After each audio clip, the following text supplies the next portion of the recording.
Welcome everyone. Welcome. Partha and Angel were both very busy tonight, and Angel is doing a lot of research work for us and compiling excellent presentations. So she is a little busy tonight to be able to make it to the session. She might be in the chat, and I think Partha will be too. But they are not going to be able to make it live to our session, and we sure do miss not seeing them. Let's see. Hi everyone. Hello, and good evening. Hope everybody is okay this evening. There's something that I do want to talk about, though. We are following the Great Awakening process, and what is going on with the process is the Great Awakening. And the Great Awakening, we're not sure how it rolls out, because this is up to the Creator. This is up to the Creator and those beings that support the Creator, and this has all been foretold and well planned. And we are an audience sitting in a great stage, although in this stage we also happen to be players. But we're certainly not directors. We're certainly not production staff. We are on the stage, and we are in the audience. We are each other's audience and players, as is often written. So in the project here, and what are we trying to do in two different research efforts? Both of them are very controversial. Both of my research processes right now are very controversial. Both welcome trolls, people that want to shout you down and that disagree with you. So my 9/11 research has just become so obnoxious. And then here, in my end of times research, we have a good group here.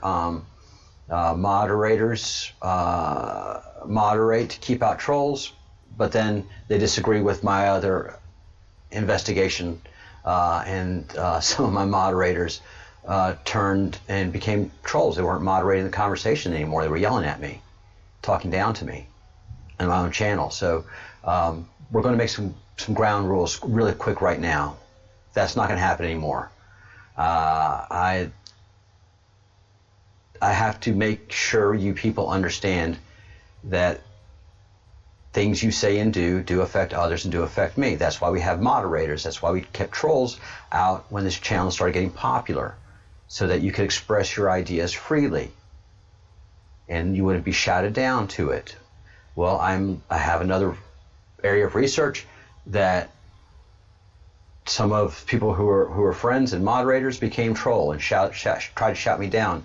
You're not going to intimidate me in my line of research. This is controversial, end of times, and the stuff we talk about here, and people will come in here and yell at us, and we have the moderators to help moderate the conversation. Well, the 9/11 thing is very controversial, and suddenly the moderators weren't moderating anymore. They became trolls, and that's just not going to be acceptable anymore. So if that happens again, moving forward now, I will first ask you nicely to stop. If you're a moderator and you keep on going, I will take away that responsibility, because you're here to moderate the conversation, to help the conversation grow, not to lambaste me because you disagree with me. Second, if it just goes too far, I'm going to do like I do every troll. Even though we're friends, I love y'all dearly, but if you're abusing me and you're stopping the conversation from happening because you don't like it, then I will ban you too. I hate to do it. It breaks my heart. I lose sleep over it. I do. But my investigation in my life is more important than your opinion. I don't know how else I can make it clear, make it more clear. your opinion matters to me, but your opinion is not going to stop me from performing an investigation. It's just, no. I mean, that's dictator mentality. And of course you don't see it, those of you who are engaging in it. But yeah, it's dictatorship mentality. Just because you don't like what I'm saying doesn't mean I don't have the right to say it. And this platform, this channel is one that I developed, so I think I have a little more than a right to express myself and to lead investigations as I see fit. So those are the ground rules. I hate to be ugly about it. I haven't had a cat bowl. I haven't had a glass of wine with you guys. Why? Because it became unbearable and not a friendly environment anymore. So I'm nipping that in the bud. If you don't like it, do the right thing. You leave, or you do the polite thing, which is, if you can't say something nice, just don't say it. Offer your opinion. If it goes somewhere, great. If not, this is an investigation. We keep on investigating. All right. So something that has come out has been UFOs. I don't have to tell you what a UFO is, but it's just no big deal in the media and in the press and in the world, because it has to be that way. But there's definitely NASA and JPL hiding as much UFO activity as possible, because I think that's a big part of the Great Awakening. So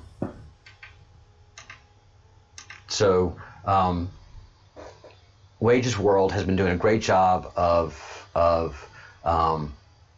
documenting and reporting on the sun's activities. But what he has noticed are these things called sun divers. And that's a neat name, and it's very cool. But they have to be something. You can't have something floating around our inner solar system with all the equipment that we have, the trillions of dollars of equipment, stuff that's looking at the sun, stuff that's looking everywhere, and not actually giving us the information. I know the secret space program has as much data as they can stand, but the secret space program, can't let it out for us to be seen. But there's so many tools out there, and there's so many cameras out there that the mask will soon enough come off. And so these sun divers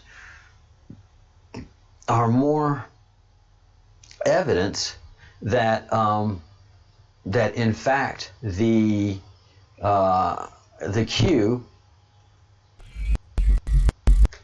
is very correct, that the sun is a gateway portal. The sun is a gateway portal because we have stuff going into and out of the sun now, and it's pretty regular, as best as I can tell nowadays, because Wage's World is reporting something new every day, either going into the sun or coming out of the sun with these giant CMEs. So take a look at this. This is a video that Wage put together last night. It doesn't have his intro. It doesn't have his his bumper music. Why? Because he did this video in haste because he saw some data that wasn't there earlier. So he did his usual report on the sun. He talked about the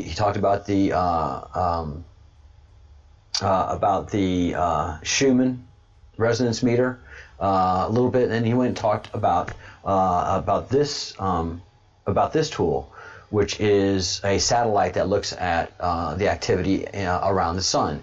It has the occulter, which is that black spot in the middle that blocks the main brilliant light of the sun, because if it didn't have that blocked, then we just get nothing but white from the sun. So to make this tool work, they have that occulter, that black dot, and then we see all the extra activity going around it. Well, look at the bottom right-hand corner. You have not one, but two objects that go into the sun. And we don't have any comets out there that we're talking about that are close to the sun like that, much less a comet that dives into the sun. That would be news. That would be fascinating. That would be incredible. But it's not being talked about. It's not being incredibilized. It's not even being, this is the first I've heard about it, and probably all of you guys too, are these sun divers. Not one, but two. And these are massive objects. If you look at the size of the first one, it's big in comparison to what the sun looks like and how the sun is. So let's listen to Mark Wage and his observations. He's not going to make a conclusion, but I'm pretty much comfortable with making a conclusion that this is definitely some kind of spacecraft. There's another sun diver here. I'm not sure which one this is, but this sucker most definitely dove into the sun. We've seen these multiple times, guys. These are not abnormal, but they're just neat to look at, so I figured I'd show it to you. But what is unique about this particular one is that there's actually two. Okay? If you remember in my video earlier tonight, none of this data was here. We had like 2 or 3 hours. Now, I always question when that happens. Okay? Especially when the data comes back and there's stuff on there, like this. So you have to wonder what actually was going on. And I say that for a couple different reasons. If you look over here to the left, you're going to see stuff coming out around the occulter. Okay, little jets, like the sun's ejecting our direction.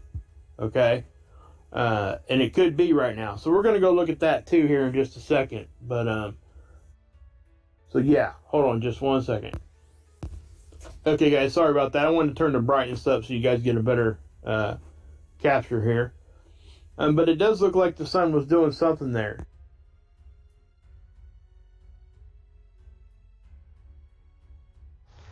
This one, the first one, is so big. Yeah, it fits. The tail is so huge on this thing. But this one, you can see on the tail, on the left-hand screen, you see it, and it's also on the right-hand one, the red screen. So both of the tools have this large comet. And I'm calling it a comet now, but you know, there are no reported comets. We've never heard of comets diving into the sun. That's not what comets do. So, you know, the sun is more and more looking like an airport with things flying into and out of it. You know, who knows? You know, some of the things that flash out of the sun, you know, that we see, you know. With the point I wanted to make, yeah, because we see stuff coming out in and out of the sun with this tool.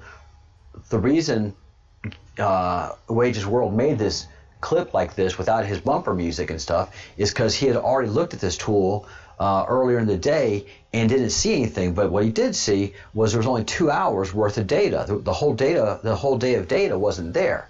And then before he turned in for the night, he just went and looked at it one more time, and boom, all the data for the day is there. And then you have these two objects flying into it. You have these two objects flying into the sun. So just like NASA is always cutting off link to the space station whenever there's a UFO that flies in camera, they're doing the same with all the tools. They try to scrub as much as they can, and then if they can't scrub it, they hold it for a while, hold it for a day or two, and then upload it after everybody has mostly seen most of the traffic's come through, and just about everybody's gotten what they want to get. But this is big news.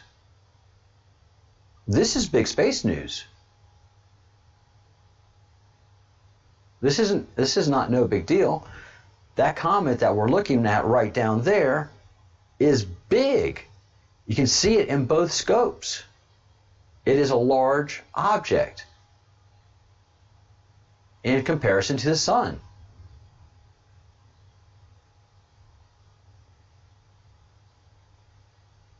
That's what I'm saying, Fitz. That's exactly what I'm saying. That's what I'm saying, Fitzsimmons. There's no tracking data. There's nothing saying that this is a comet. And to come into the sun's orbit like that, it had to go in through our inner solar system. So all of the satellite equipment that we have set up in and around the solar system to catch comets, it should have seen this. It should have had a number on it. And what Wage says, they never do. These sun divers never have an association with it. Yeah, that's what it looks like. It definitely looks like a little sperm going for a big old egg. Yeah, could be. Maybe the sun's pregnant. Maybe in 9 million years we're going to have a little baby sun pop out.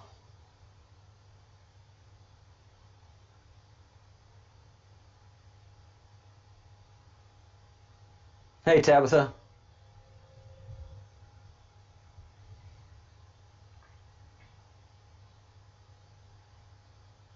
Yeah, I've seen a couple of emails, Kate, about the pink arc that formed on the ground, and I saw a few pictures of it too.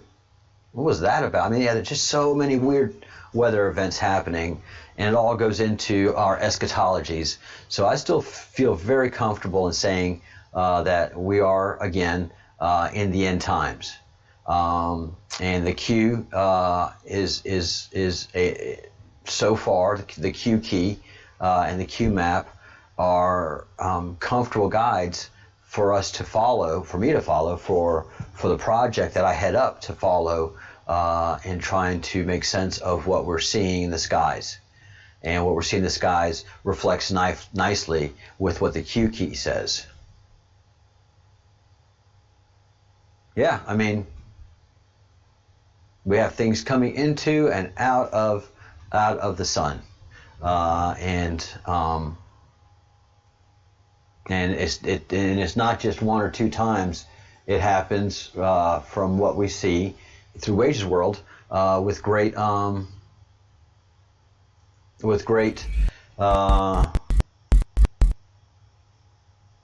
frequency.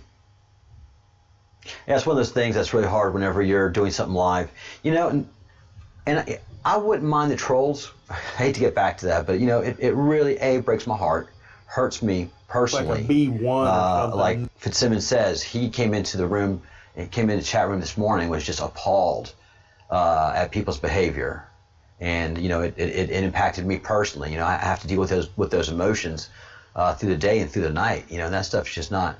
It's not cool when you have that kind of vitriol launched at you. I'm used to it. I've had it happen before, but it affects you. And so in the live format, which I've started to do, there's a great ability for us to back and forth. But if you back and forth me like a troll, it just disrupts everything that we're doing, because I have to respond to a troll. If I just produce a video and put it up on the web page and I have a troll make comments, it's not a biggie. But when it's live, it's just different. That's why you have moderators. All right. So I'm calling up saying things are coming into and out of the sun. Let's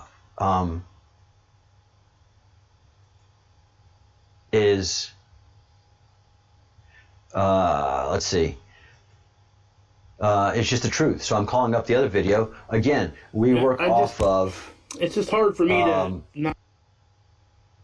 We work off of as much fact as we can get our hands on. So... Let's see, that's a good image of it. So this is a video that Wage produced and his friend Scott of an object that comes out of the sun. So we've seen this before.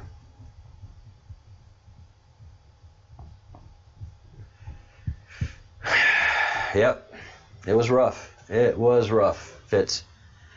But you know, if you're in a leadership role, you have to do leadership things. You know, it's painful to do, and that's why I've never wanted to be a manager. That's why I've never wanted to be an executive. That's why I've never wanted to be rich, is because you just have you're in a leadership position, and not everybody's going to agree with you. And if you need to move a project forward, unfortunately, you have to have people agree with you.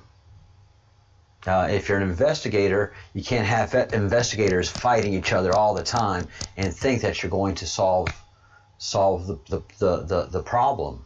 You have to have a group of unbiased, sober investigators that can look at all of the clues, that can look at all of the material, and start to, you know, if there's a motive, to determine the motive. If there's suspects, determine the suspects, and then if there are clues to be sought, gather the clues to make a conclusion. So right now, as far as UFOs go, the federal government, the Department of Navy, the Pentagon, and the U.S. federal government says UFOs are real, and they just can't define the UFOs. They just have 3 tapes that they've allowed to be declassified and released that show mostly Tic Tacs, go fast Tic Tacs, that do not obey any of the laws of science that we know of, and then we have this activity that's documented of the sun, where we have large balls ejected out of it and little sperm type comets going into it. Is this a birth process? It looks like it to me, Fitz.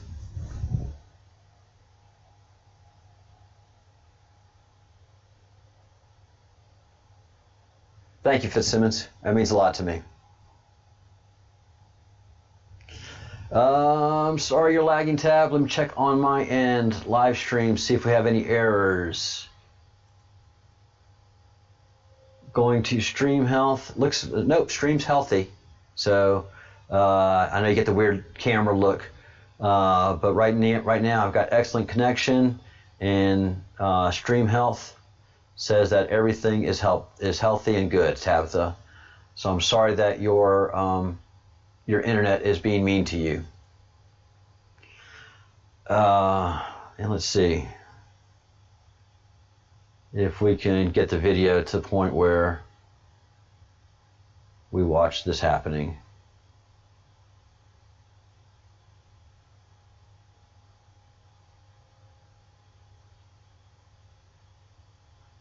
All right, so they'll pick it up right here. Off the sun. With Wage. In like rapid succession. Okay? Now, first thing I want to point out is that the first 8 hours of this day, we're missing the time. We don't get to see anything for the first 8 hours. And that sucks because there was stuff going on. You know, this big Halo CME was happening. Okay? But what we've seen inside the CME is crazy. And Scott did a good job capturing it, so let me show it to you. Okay. This is stereo A. Now, look at this, guys. And again, Scott sent these to me. Now, plasma is shooting off the sun in like rapid succession. Okay? Now, first thing I want to point out is that the first 8 hours of this day, we're missing the... So yeah, that's one thing that happens a lot. Not a lot, but when the really weird things that we see in with NASA and JPL that we have publicly available, 8 hours are missing without commentary, without any comments saying we were doing maintenance, the system was down, there was a CME that affected us. Nope, just 8 hours of video proof is gone. It may appear, it may not appear, like what happened today, what happened in today's video, where or last night's video for Wage. Today for me was that the data was missing. There was only 2 hours of data for yesterday, and that suddenly the rest of the data was released. And so, you know, he points that out, And you can see on the CME ejection that something large comes out of that CME. It's not just a CME. And then Scott was able to isolate it and identify it. So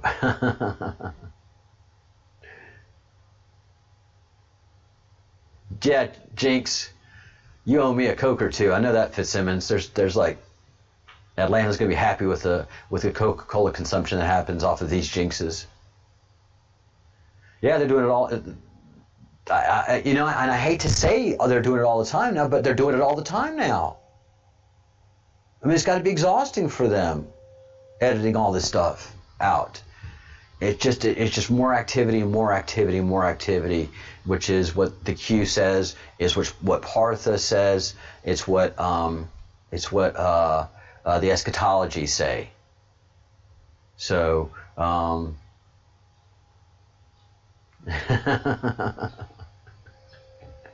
don't know what's up with that, man. And I'm a Southerner. You're a Northeasterner. I mean, we have a lot of ships crossing in the night. There's not too much, but synergies do happen, don't they? That's what Partha says. Synergies happen in the most unusual places in the most unusual ways.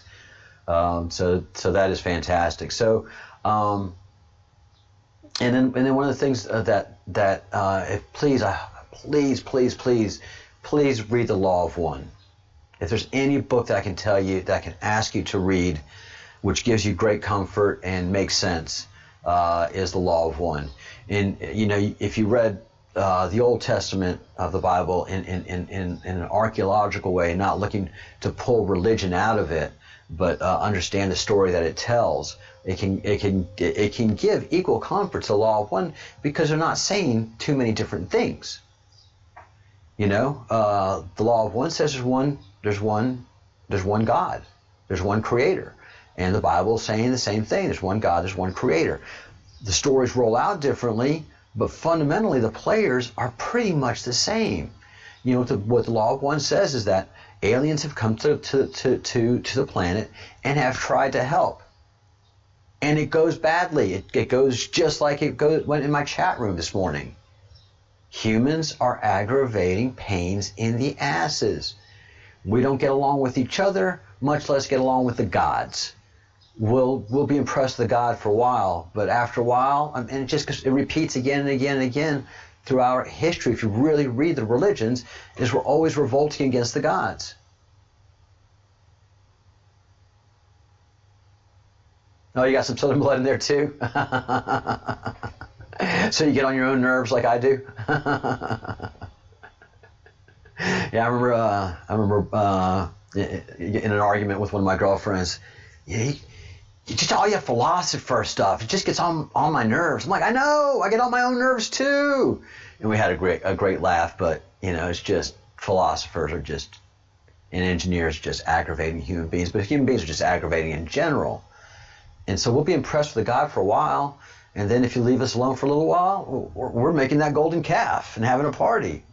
What? Oh, I thought you were gone. Oh, no, this golden calf right here? This golden calf? No, what golden calf? Oh, this one. Yeah, no, we weren't worshiping it. No. That wasn't, it's a rave. Kids nowadays. So, it's what happens. Humans are just, we're very independent, and we're very dependent and independent creatures. We'll be impressed with you for a little while, but then we'll turn on you. It's what we do. Tower of Babel. So we have more UFO activity going on. We're becoming more aware of it as human beings, and eventually it's got to culminate into a great meeting. And I think that's what's happening with the Space Force, and I think that's what's going on with the activities of the U.S. government. And so I think it's all leading up to a great awakening. But it's also not a great religious style awakening, but it's it's just the reality of being human, and the left and the right, you know, left wing, right wing, and reality versus not reality. Everybody's sitting looking at one screen, seeing 2, maybe even 3 different movies at a time. You know, and those are just the realities of human beingship that we can't escape like we used to, because of all the media, all the attention, and it's in your face 24 hours a day, 7 days a week, even here on a YouTube channel. You know, it just, you just can't escape it. Why? Because you have to learn it. You have to understand it. You have to know it. You have the red pill and the blue pill people, and even some red pillers are taking blue pills. They don't mean to. It's just how our realities manifest themselves. And so the eschatologies, the end times, say that there will be an event. Everybody will come together in peace. It'll be the golden age. And you know, I see that, but I just don't see that happening in a smooth, easy process. It's going to be an interesting process as it unfolds.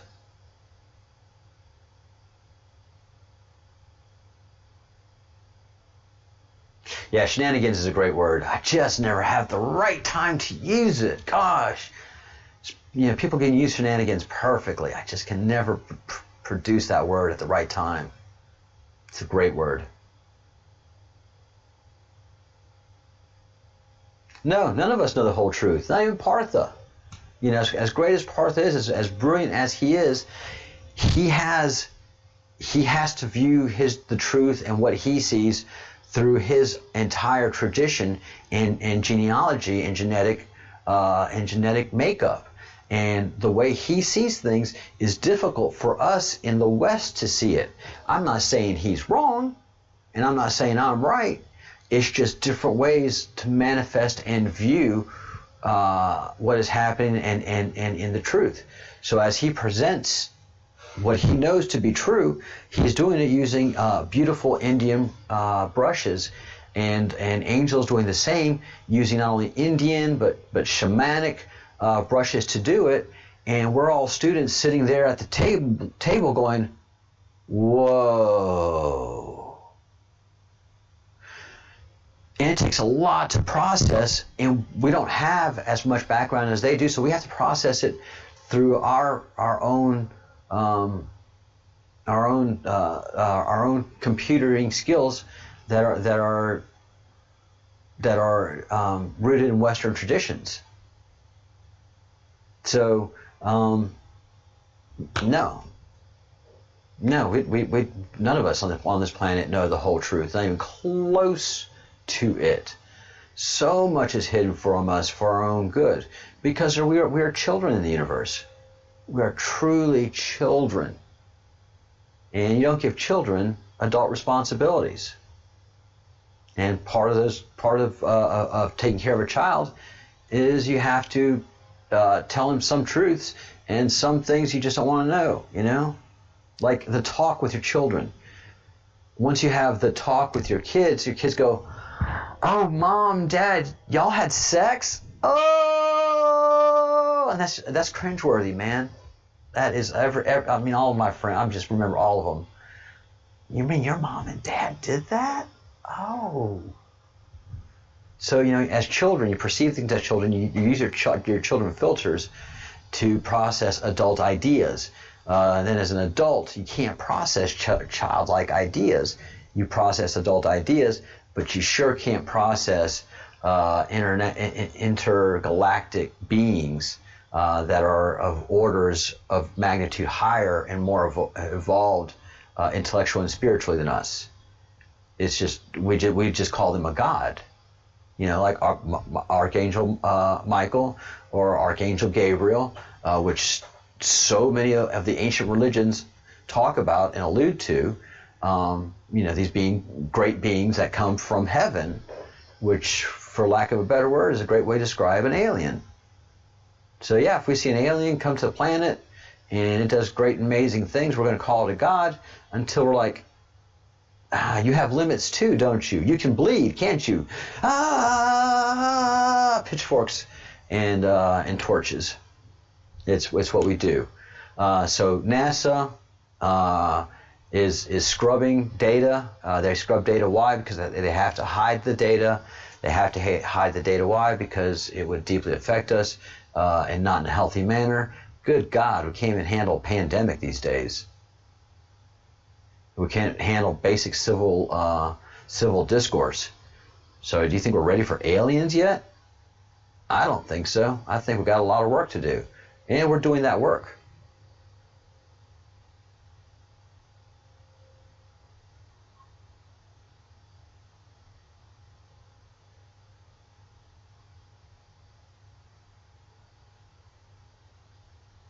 Oh, I'm reading Fitzsimmons, what he's doing.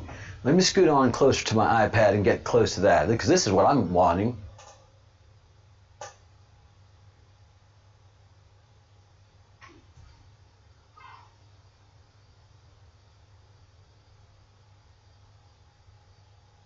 No, I mean, of course, Fitz. The first time you do anything, you're going to muck it up.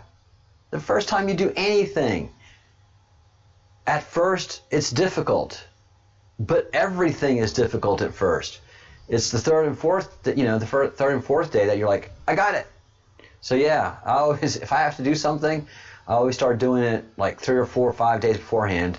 So I get the mucking it up out of the way, and then when I actually have to do it, then I'm able to do it.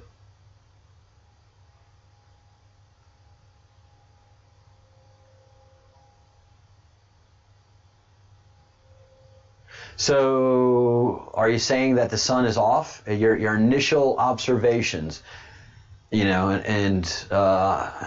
not going to lambast you, but does it look off, and does it look off significantly? Just your gut observations, the sun versus where it should be versus where it is.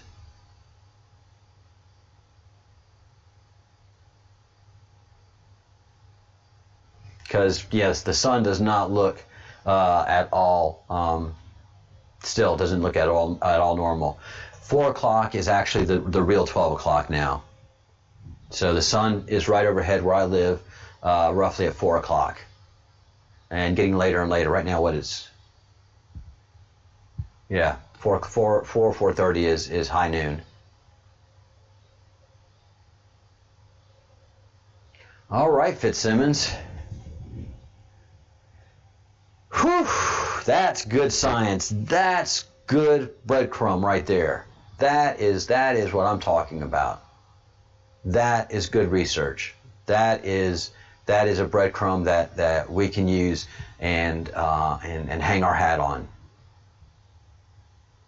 Yeah, I'm having a hard time imagining hanging a hat on a breadcrumb, but it's a really small hat and a big crumb. You can do it. Yes, you can. So UFOs are very real. Anybody who's seen a UFO and anybody's made fun of them, they deserve an apology. And now we just kind of have to start thinking of how these things are and how they're going to manifest themselves. And I mean, we see in this. I mean, this from Australia a few days ago. This does not look like a comet. Oh, don't tell me it's been scrubbed.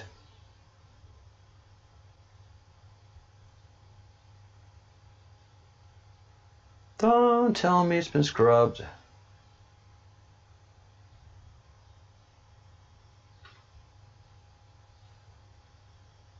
No.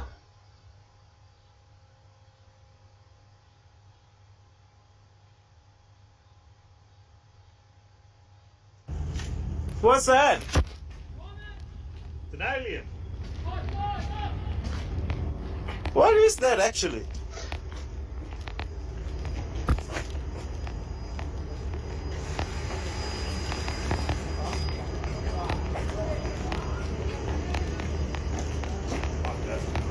Oh, it's just here.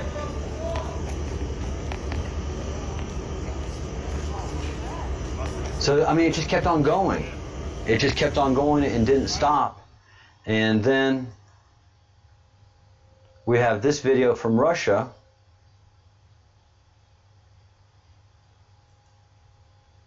that that shows a totally different comet behavior. I mean, look how super bright that thing gets. Super, super, super bright. And then it just has a slow lifespan. I mean, that isn't even 1, 2, 3, 4, 5, 6, 7, 8, 9, 10, 11, 12, 13. 13-second lifespan. Where this one goes on for 30 seconds or more. What's Actually, that? on quite long because it took him a minute to get his phone going, so they saw it coming, and it doesn't have What just is that that long actually? streak of shit falling behind it and breaking apart. It's just giant and green, and it doesn't have the final explosion. It doesn't have the final flame out. It's just right now, keep on going. Oh, it's right there. It's just traveling.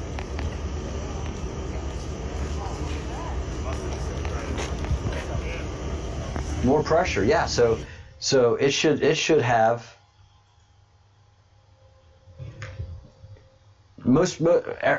anytime I've seen a shooting star or a meteor, it has 5-second lifespan at the most. And the meteors that we saw in Russia and the meteors that we saw, the 2 meteors that we saw that were heavily filmed in Russia, 13 second, 15-second lifespan from entry to destruction. And this guy was just going. It was just, it wasn't coming in a trajectory, it was going on a horizontal trajectory. It wasn't at a downward angle. So we've got interesting UFO activity, and that's kind of where I really want to stay focused in our afternoon, evening meetings. Is staying with Partha and Angel, understanding the spirituality and the essence of these beings and of these creatures, because Angel is the one that really introduced us to the Law of One. So she's read it. She has a very good understanding, and in her Indian and her Indian belief structure and her shamanism allows for the Law of One to exist comfortably. And in my Judeo-Christian background, I look at the Law of One and what I've read so far, and I'm like, that fits in very, very comfortably and makes sense and ties in excellently with Sumerian tradition.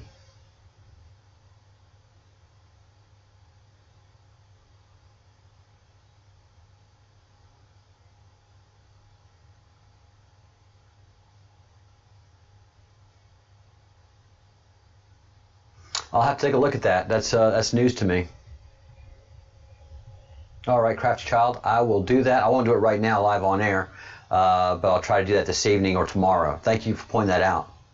That would make it even more cooler if we were shot down by a missile.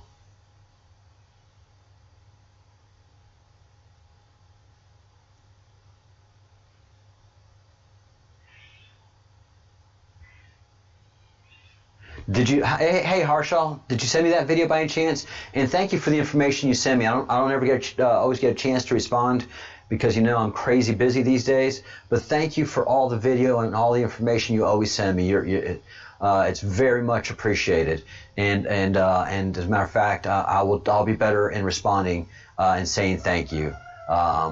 But you always send me information. I look at it, I think about it, I look at it some more, and I never respond appropriately. So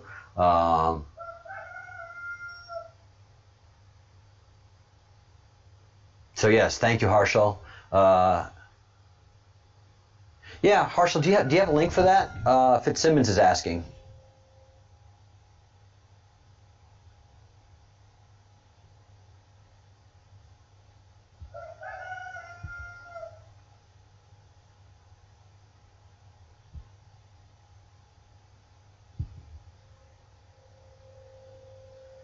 Yeah, it's and as every religion has said, it's not going to be easy going into the golden age.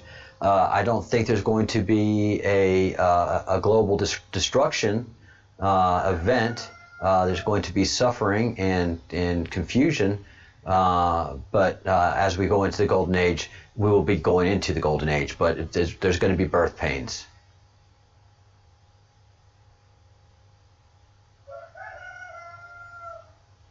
All right. Once I get it in Messenger, I will post it here to the group. So let me know when you send it.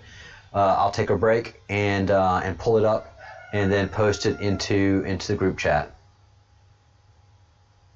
Thank you, everybody, for being so nice and kind in the group chat and polite. I'm extremely grateful for that.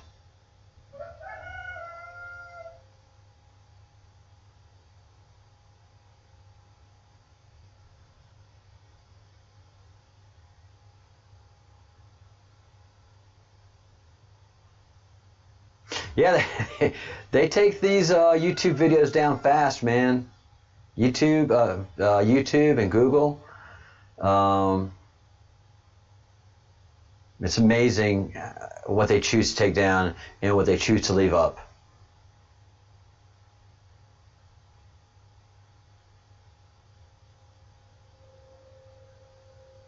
Yeah, I got my neighbors across the way have chickens. My neighbors across the street, it's an older woman and her son, and they are 100%, 90% self-sufficient. The only thing that the only thing they buy is the veggies, some veggies, fruits, and bread. But otherwise, they grow most of their own veggies and they grow their chickens for eating. They're consumed, and they're nice-sized chickens too. She butchered 3 today, and was at 9:30, no, about 10:30. She was this morning. She was defeathering them. You know, this is rural Louisiana. I mean, rural Louisiana. Shoot, that's also where I live, rural Louisiana. But this is rural Spain. You know, our people that live here are very close to the ground. Oh, the eggs here. Well, eggs in Europe are generally just the bomb, but the eggs here are just, oh my God, they're good, man. They fill you up. They taste so good, because the chickens eat healthy. The chickens are super healthy, and they're good. It's kind of funny.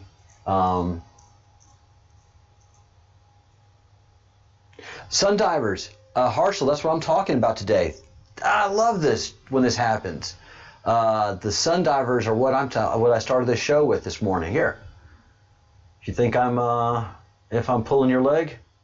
Here we go. 2 sun divers at once going into the sun. We don't know of any comets that had sun trajectories. That would have been important news. That should have been talked about. 2 of them. They should have been in the websites that track comets, but they don't. So what we've seen are things going into, the sun diver. Hey guys, sorry about going that. I want to turn the into, brightness up so you guys get a better. Here's a small one here. But it does look like the sun. And here's the big one. Now you're seeing a whole. And you can see it on the second scope as well. Bunch of stuff goes right in across the screen here. Does not come out the other side. And then this is an object that comes out of the sun. But that would be on the red view. So that's what it would look like. So we're going to go check out Stereo A. So as we check out Stereo A, what I want you guys to look at, number one, is, we don't have to put no filters or anything on this. So yeah, I mean, see that? See if I can capture it a little bit better. So that's what it would look like. So we're going to go check out Stereo A. So as we check out Stereo A, what I want you guys to look at, number one, is... There it is. Right there. Right there. You have a giant object coming out of the sun. So this our sun is an airport. Our sun is a spaceport. How about that?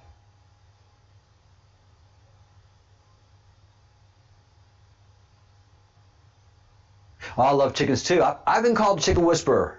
I used to have chickens in Atlanta. Oh, I loved them. But they weren't big chickens. They were little banty chickens. And I raised them as babies. I raised them in my office. They were next to me as chicks. I got them as chicks, and they've always been in the house with me. And then when they got big enough where they had to go outside, they'd come running to me, and oh, they were great. And then one of my hens had laid a whole bunch of eggs and got broody, and we had chicks. So it was awesome. I love chickens. I'm in an apartment right now. I don't have space to keep them, but yeah, I'd love to have chickens again. Chickens and a border collie and some sheep, and I'd be fine and happy. I think. Sounds like a lot of work that I don't want to do either.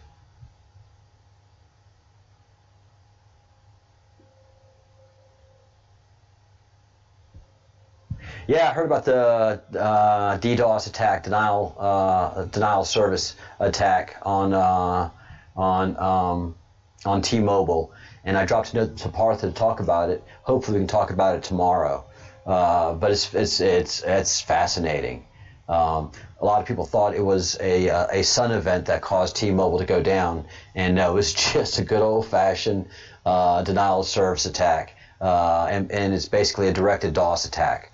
So you use DOS commands. You just get a bunch of laptops and different devices from all over the world just to start pinging servers, and the volume of pings that these servers would have to respond to, and they don't know where they're coming from. They can't distinguish them. It doesn't block the servers. It blocks the routers. The routers are the one that take it on the chin. Because the servers can pretty much handle it, but the routers get overwhelmed.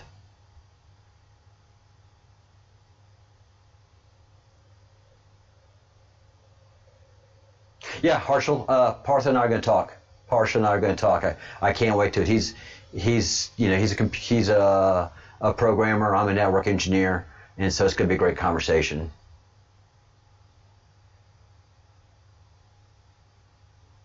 No, that's not what I'm saying, Harshal, at all. That's not what I'm saying.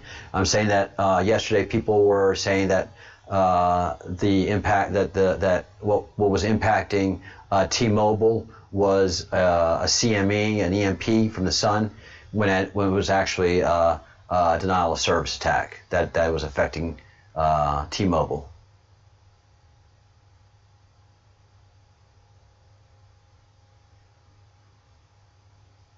Oh, they're great. Banty chickens are great. I'd love if they just weren't so messy with the feathers. I would have kept them in the house. They're very clean. They yeah.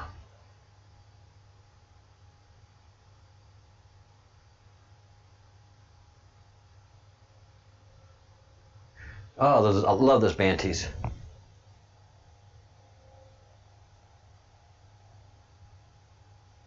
They are good. They are good stuff. And as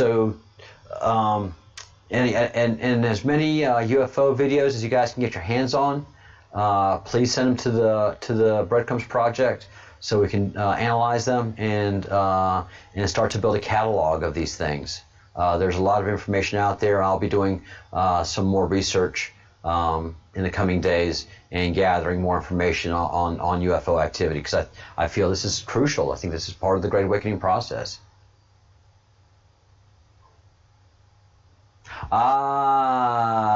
Gotcha, Nemesis. Gotcha. So the Banties were a little bit frowned upon by those with the noses in the air. So forward me those things so we don't have to be surprised on when these UFOs come and what they look like and what their activity is. I think that is just that is a part of the awakening process. And then those of us who because the law of one, the reason I bring up the law of one, that the law of one states that that we do mentally connect with these aliens that are looking after and caring after the planet. That we're connected through mental states is what the law of one says, and that back 30 years ago that there were over 630 million people that were actively connected with one of the I think it's 96 entities. I forget the actual number of entities that the law of one said that are actively protecting and looking after the planet and humans. And the law of one, it just says clearly that prayer and meditation is how we connect with them. So we're already connected with them, ironically enough, and we don't even know it.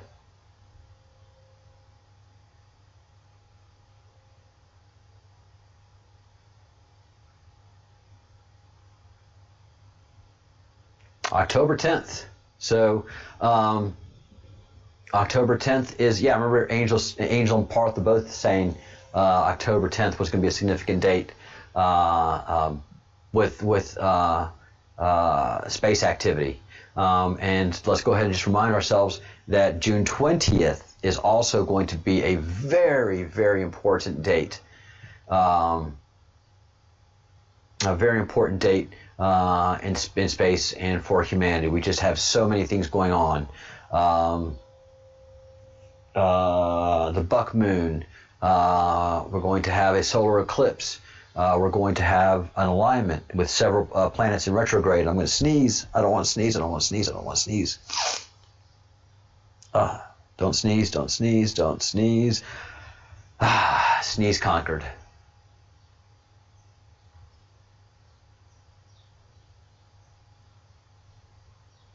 Happy birthday to your best friend on 1010, Kate.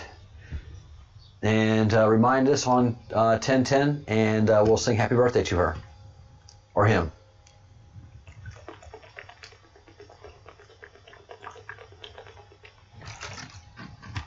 All right.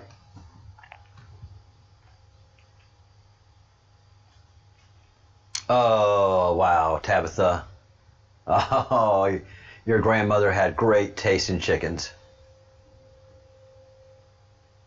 All right, her. Thank you, Nemesis, for reminding everybody to give a thumbs up to the video and supporting what we're doing here. We are pretty much a brand new channel. We've really been very active for the past 2 months. And we take on controversial events and controversial ideas and investigate them. So that there isn't much controversy left. So that's what we're doing with this investigation of the end of times, which is, like I said, it's a very controversial event. It's not controversial for us in this group because we've been talking about it for 2 months, but if you just kind of happen in on this group, you're like, end of times, aliens, what? Well, just want to make sure that we have a good bit of information always to educate those people that are new to our group and that come into it. And build up on that activity. And we have a lot of people that come to watch our videos after they've been produced, which is always a really good feeling because you feel like you do one of these videos and a live event, and then you finish and you're like, that was that. No, they live on, and we have people that come in and they catch the first two videos like, oh man, and then they binge watch a lot of the videos.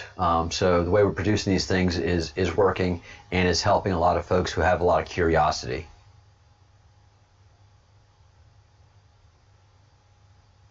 Yes, please send them to the breadcrumbs project at gmail.com. Any and all videos that you have of aliens, of anything that you find interesting. Animal sex would not be one of them. I don't find that interesting. Or dick pics, but anything else will be just fine. But yeah, bestiality, dick pics, and animal sex.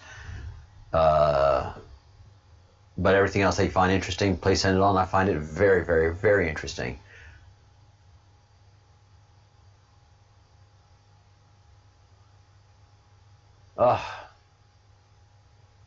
Gosh, you had a great grandmother, Tabitha. That is fantastic. How much fun!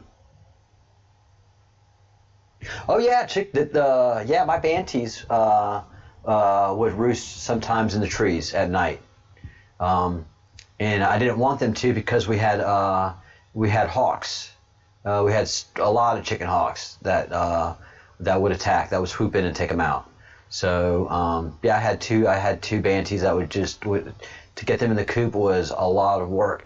Thank God I had a border collie, because if I could get them out of the tree and get them on the ground, I could get that border collie to get that chicken, that hen. The roosters would never go up in the tree, but the hens would go up in the trees. And once I could get them out of the trees, get on the ground, border collie on it. Yay! Thank you, Nemesis.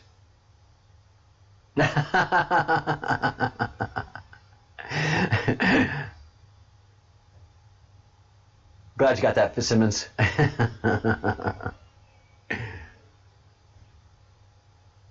Oh yeah, collies are the best.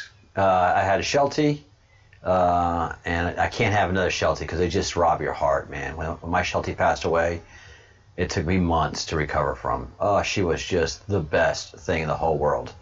My border collie too, but I can't wait to have another border collie. I'm looking forward to that so much. But they drive you crazy too, man. If you're not working them, they're working you. Border collies will drive you absolute bonkers unless you know how to work them and keep them busy.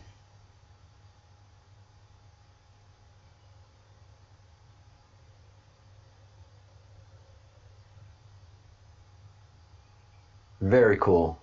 Very, very cool. So yeah, we'll be producing more work on UFOs, just trying. And I think over the next couple of months and over the next several months, we're just going to be getting better video, more information, more sightings, and more stuff coming out of this. I think we're going to be on a good path with UFOs. And honestly, it just gives me a very good feeling, you know, that we have aliens looking out for us. Oh yeah, border collie is my border collie knew at least 200 words, and the only reason he didn't know more is because I just didn't have time to teach him or interest. There wasn't anything else, but he had 200 words, no problem, and he had at least 20 names of people that he knew, so I could tell him, go find Will, and go sit right down by next to Will. Yeah, they're oh, schnauzers. Oh, little schnauzers. They're great little lap dogs, fun things. Great to give little belly rubs too. Schnauzers, just, you get the whole little belly right there, just a little hand, They like it, and then a little paws just get busy. Hey, Eggman.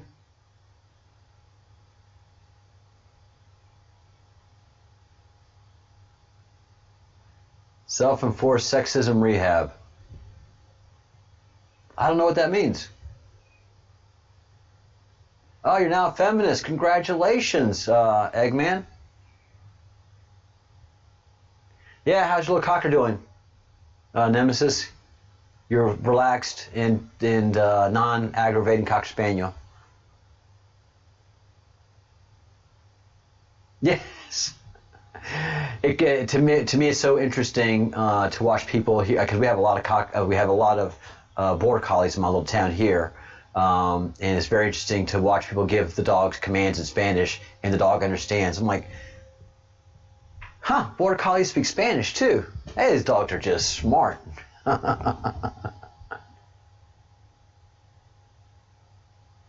Yeah, I remember you coming out to the Eggman yesterday and letting him know that you were of the femme species, not the femme fatale, but just of the femme.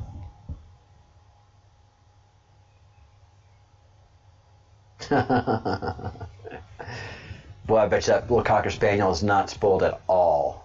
Not spoiled at all. And I bet you Schnauzer's not spoiled either.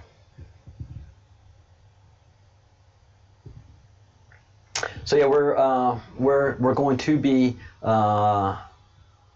just getting more familiar. I just think we're going to see more UFO events and more UFO activity and better photographs, better definition, and I just want to be ready for all of that. And then tomorrow night, Angel and Partha both will be with us on the Zoom and talking about different things. Mostly, we'll be doing video presentations tomorrow with Angel. There's some videos that she wants to get to, and to help us kind of get in more detail of what she talked about yesterday with Gaia and the planet and the living, breathing planet that we have.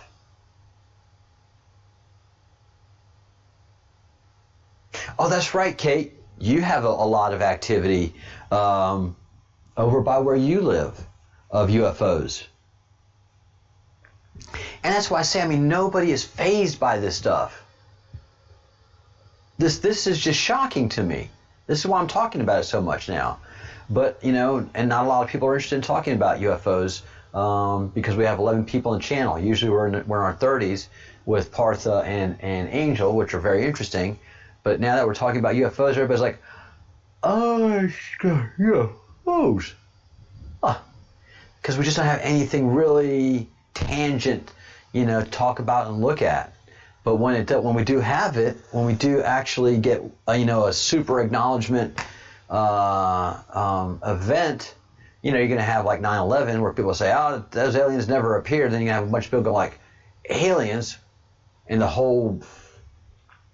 whole view of life, God and everything, life, the universe, God, and everything is going to completely change because they're not going to be ready for it.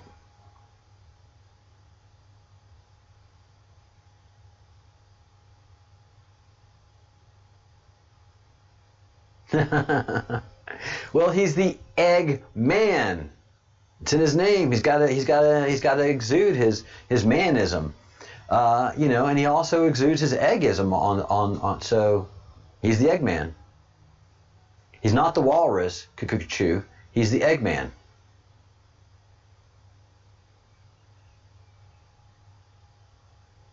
What, the video that you filmed was a fluke? That was incredible.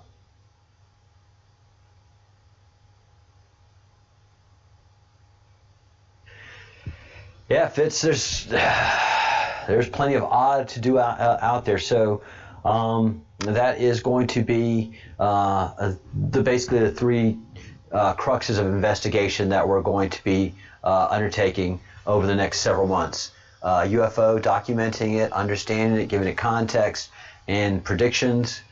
Continue with Partha and Angel, educating us on the UFOs and spiritual life and spiritual beings, because that's a big portion of the northern part of the Great Awakening key that we're deciphering.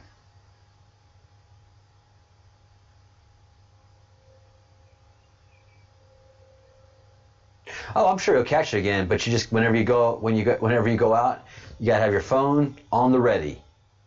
You got to have your video camera on the ready so that you just can point up and start filming again.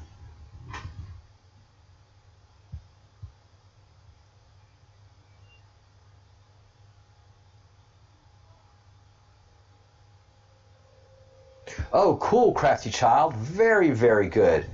Just remember, as the law of one said, there are dark forces out there just as much as there are light forces out there. So be careful, when. That's why, I don't want to mess with ayahuasca.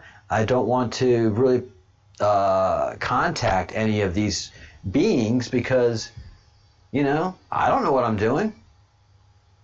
I don't know who I'm contacting. And law of one said, we came to you, to this vessel, but please know that, if you do something wrong or if you don't do the proper procedures, you can introduce a negative entity into this vessel that would be this, and this would be tragically destructive.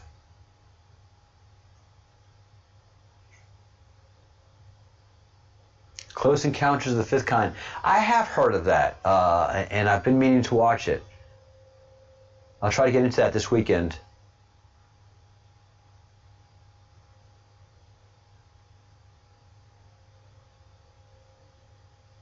Oh yes, James Gilland. I'm gonna use a lot of his stuff. Yes, I know James of James's work very much.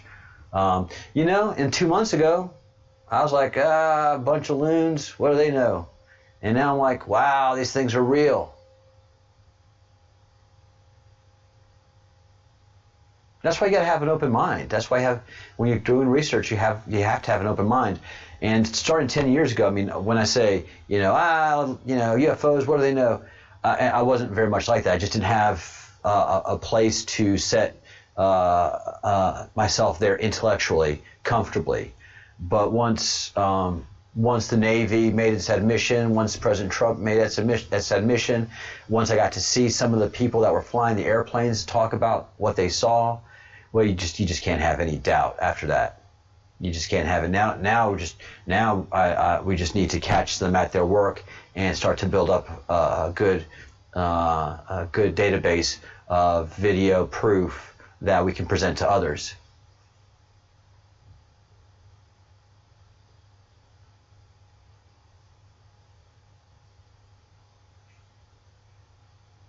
Very good. And Angel also, in her shamanistic has an ability to contact, again, aliens. But no, I mean, just that's what they are. They are aliens. So yes, that is something that Angel is able to do as well. And she's very cautious as to how she does it. And the procedures that she goes through to do it. And she doesn't trust a lot of people to help her with it. Her parents helped her with this one just because she trusts them.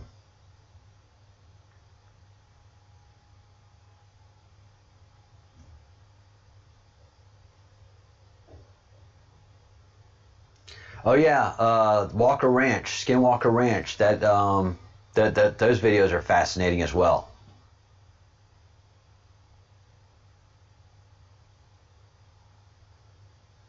Yeah, and that's the thing is there is a sharp uptick in UFO activity. Like you said, you just started seeing them a few months ago. I think Kate said the same thing, that she just started seeing these not too long ago.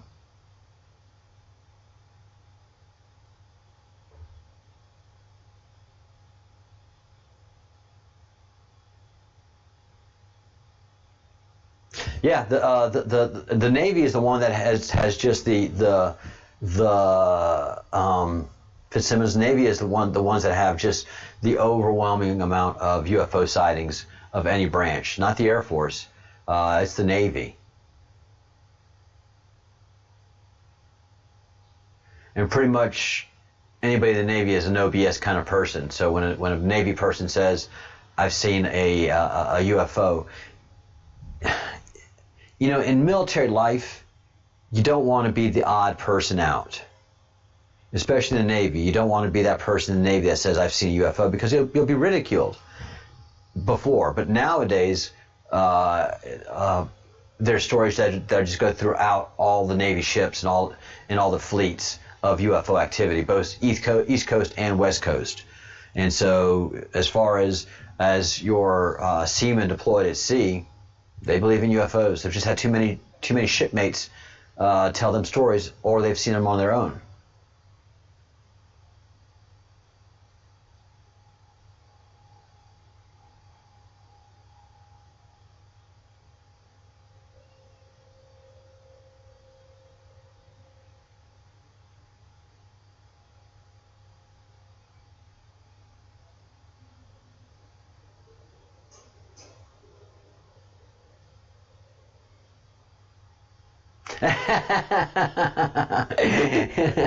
Yeah, I mean, that's the way it was, 30, 40, 20 years ago, even 10 years ago. You didn't see anything. No, sir. I did not see anything. That's just the safest way to do things. That's the way you save your career, and that's the way you save your reputation.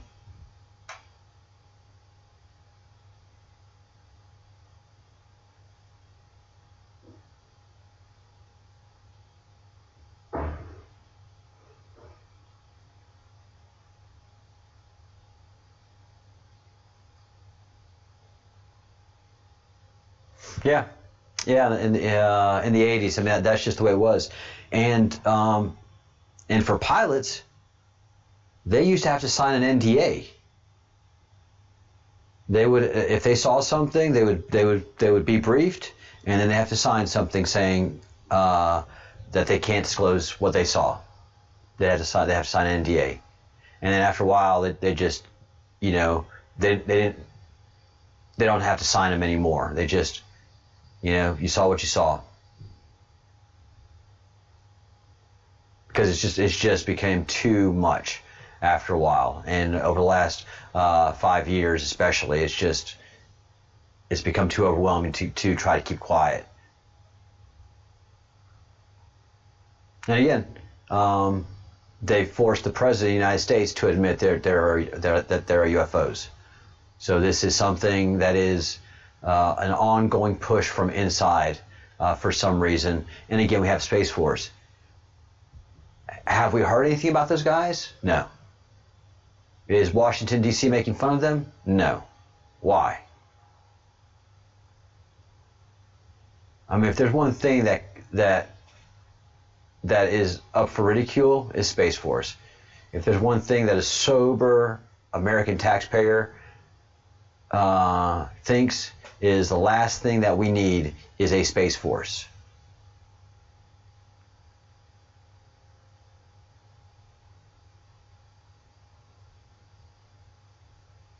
Yeah, coming back to collect rent.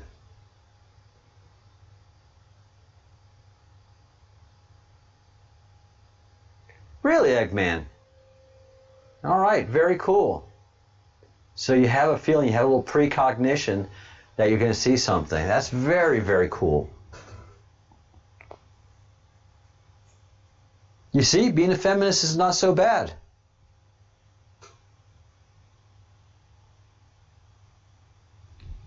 Being in touch with your softer side lets you talk about these things. If you want some makeup tips, we can go into that in a little while too, if you want, Eggman.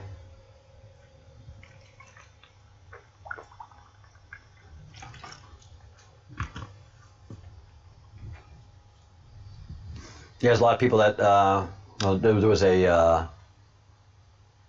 lot of people have been sending me a comic of a guy smiling while looking up at aliens that have just kidnapped him. And I say, well, you seem happy. Yes, I've been in quarantine for 2 months. It's great to get out of the house.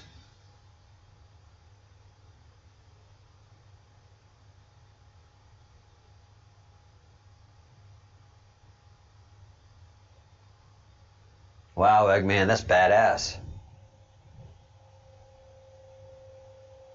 No, I have not seen the Alien Race book yet. Kate, never heard of it. That's why we have investigations, gather evidence. Whoa, Nemesis hasn't seen it either. Nemesis hasn't seen it. That's something. Yeah, cheers, Eggman. Please do, Kate. Thanks. Please do. That's what I like doing. Building up evidence, building up a case, getting all kinds of little breadcrumbs to get us focused and prepare us for what comes. In ignorance, you have fear, and in knowledge, you have security. One of the most interesting things that I've seen said, and it was by Senator Ted Cruz, is in America, we've learned that the best thing for speech that you don't like is more speech. But in today's day and age, it's cancel culture. If I don't like what you have to say, I'm going to cancel you. I'm going to go after your job. I'm going to go after your family. I'm going to do everything I can to destroy you just because of what you think and say. That's the cancel culture. That's not how freedom of speech should work. But somehow we've made it work like that in the States now.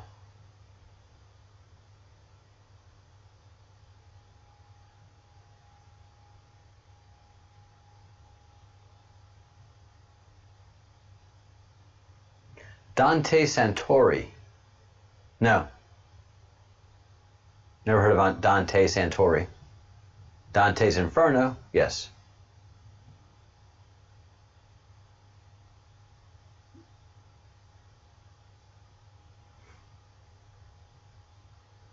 Oh, yes. Okay. Okay. That's right, Kate. Okay. Okay. Okay. Okay. You did share it to the Facebook group. Okay.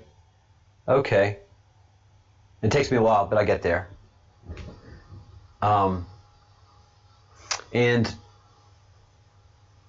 all that Partha and all that angel have been talking to us about has been space-based and space-related events. Astrology and the zodiac are space-based functions. And the constellation that we see that surrounds us has been discussed to be a giant sphere that protects our solar system from outside interference, that we are in a quarantine. The Law of One speaks of this, and several other ancient traditions speak of this. Partha spoke of this, and that the constellation surrounds us and protects us, and is also meant to be read because it's a way for our creators to speak to us, not only through the constellations and astrology, but also shamanism and such things as ayahuasca, prayer, and your third eye. And you learn, just like Eggman, he has premonitions of alien encounters, and that's just because he has a certain connectivity. And some of us are blessed with that, and some of us are cursed with that. Some of us never know that we have such abilities. No, I don't think people are ready at all, Tabitha. I don't think people are ready at all, not even close. No. Look how they handled the pandemic, something that we've been studying for hundreds and hundreds of years, and something that we're supposed to be prepared for emotionally and psychologically, and what a disaster. Yeah, it's a feeling. Humans, gut feeling, human intuition, those are gods speaking to us, and gods are clearly aliens. God, the creator that we pray to in Judaism, was not born on this planet. The creator that we pray to in Judaism created this planet. So by definition, that creator is not of this planet, and so we can put him in comfortably, not insultingly, into the aura of alien, of not of this world.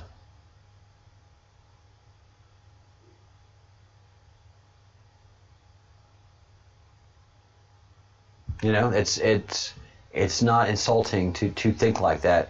And if you want to know your creator, it's safe to think like that. If you really want to know God, it's not listening to that preacher a little bit harder, or going to church a little bit earlier, or doing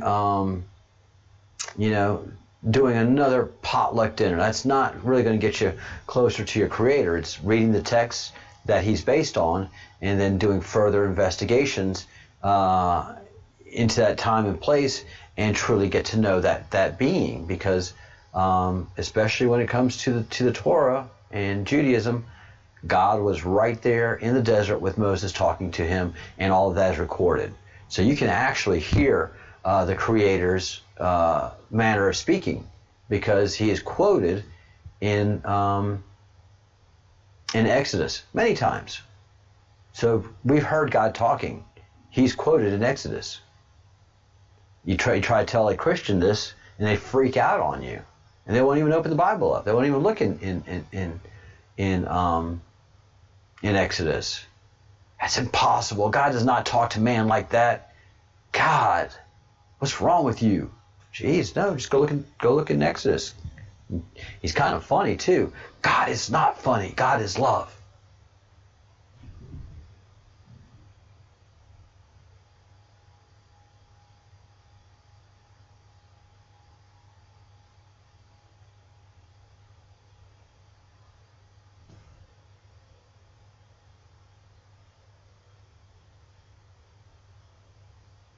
Eggman, you just did G_D. Is that, are you saying God with the G_D? And the only reason I say that is because that's how Jews, observant Jews, write God's name in English. Everything happens for a reason, people.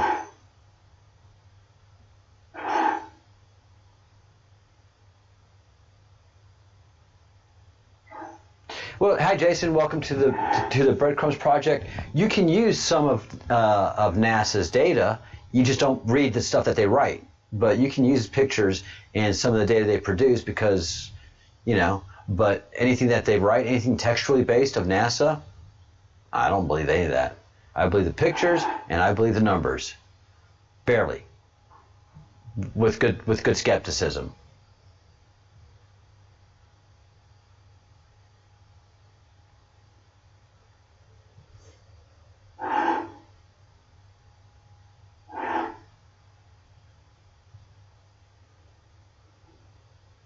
I'm not going to get into a whole God thing, but God is everything. God is the creator. God is love. God is anger. God is frustration. God is blank. Anything, any human emotion that we have, God has that emotion and more.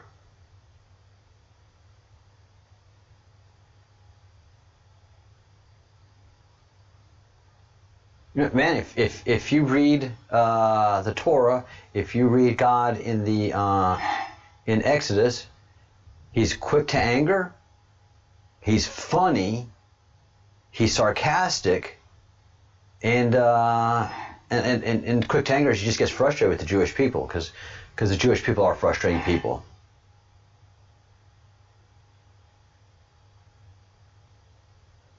I know, ayahuasca sounds interesting. Again, I just don't want to know too much. I'm fine in a certain amount of ignorance. That's one thing I tell Partha and Angel all the time. As far as I'm concerned, tell me what I need to know, but don't tell me too much about myself as an astrologer can do, because I don't want to know that much about myself, because things will unfold as they should. And Partha and Angel both understand and agree with that. So I don't ask for any future predictions from the astrological record that Partha can clue me into. I see some very interesting things for you. I'm like, I don't want to know. I just want them all to. Is it okay if they unfold naturally? Oh yes, as they should. Yes. I can tell you, and I cannot tell you. You can be surprised. I want to be surprised. I'm good with that.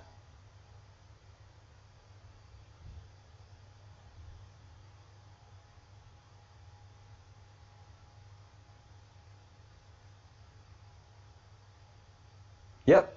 Come to Galicia, Spain, and in the city of Santiago, right outside of Santiago, is a shaman, the ayahuasca shaman.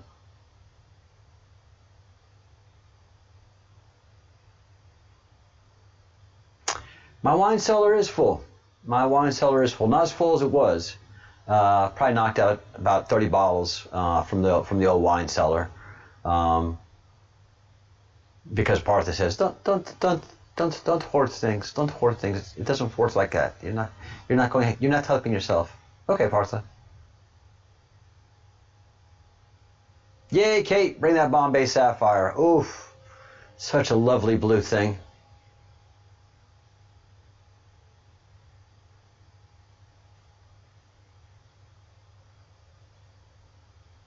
Yeah, won't be.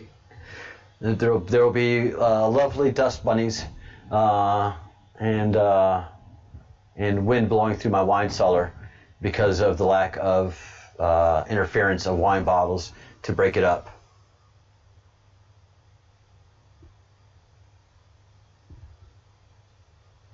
Yeah, it's one of my favorite lines from Dave Matthews Band. Drink, eat, and be merry, for tomorrow we may die.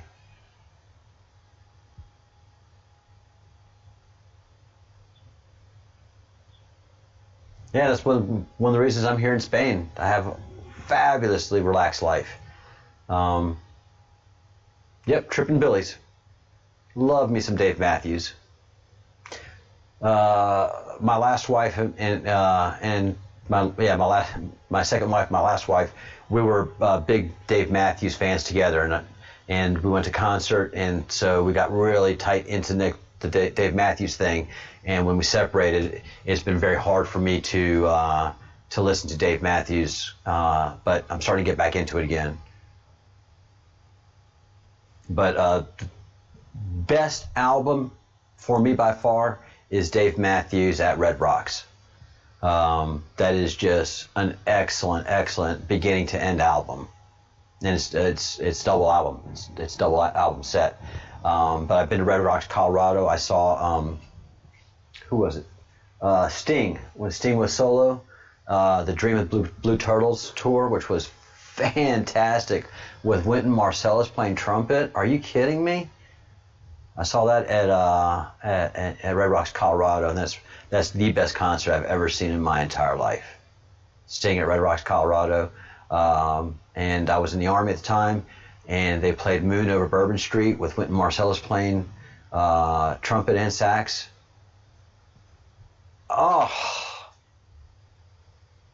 Oh, such good stuff. Such good stuff. Oh yeah, Watchtower Red Rocks. Oh, Dave is just jamming, man. And Carter Beauford. What? Let's talk about Carter Beauford for a little while. There's 18 of us in the room. I think we all can do a little bit we're talking about Dave Matthews Band, and the greatest drummer ever is Carter Beauford. My favorite drummer, Neil Peart, who has just recently passed away, great drummer. Great drummer. But the stuff that Carter Beauford, the drummer for Dave Matthews Band, can do is just unbelievable. First of all, he's ambidextrous. So the left hand is just as good as the right hand. And so when he's chasing a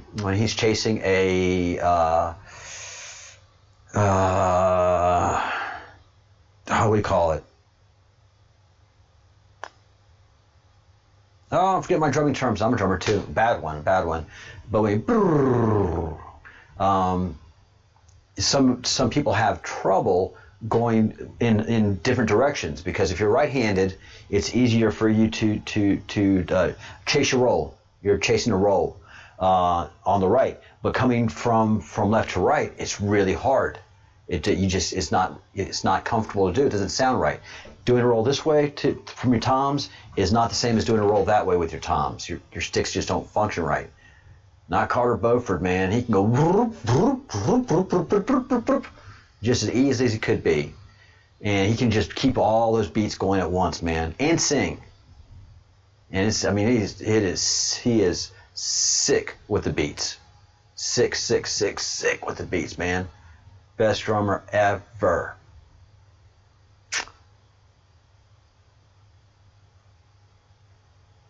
Yeah, Neil.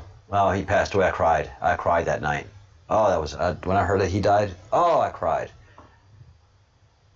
Get out. Eggman, you met Carter? Oh.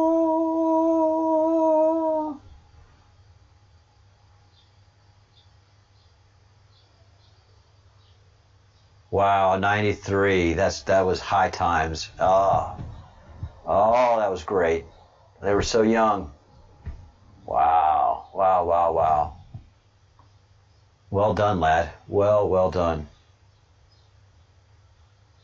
Oh yeah, Rick Allen. Yeah, Rick Allen is a very and he just does. He's so clean. Very good drummer. But he can't do what Carter does. Every drummer would like to do what Carter does. You can't. It's just, first of all, to be ambidextrous. I just don't even know of any.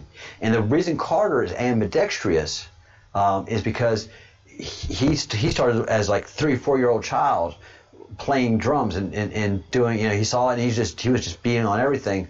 So his parents bought him a little kid's drum set. And he was teaching himself how to do it. He'd watch what they do on the TV, and then he'd go in the mirror and repeat it. Well, when you're doing something in the mirror, you're looking in reverse. So that's how he learned. He taught himself early to be ambidextrous, and he didn't know he was doing it.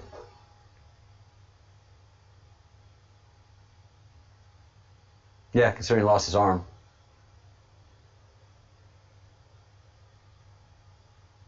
Yep. Oh, Nemesis. Gosh, y'all, you guys are messing people.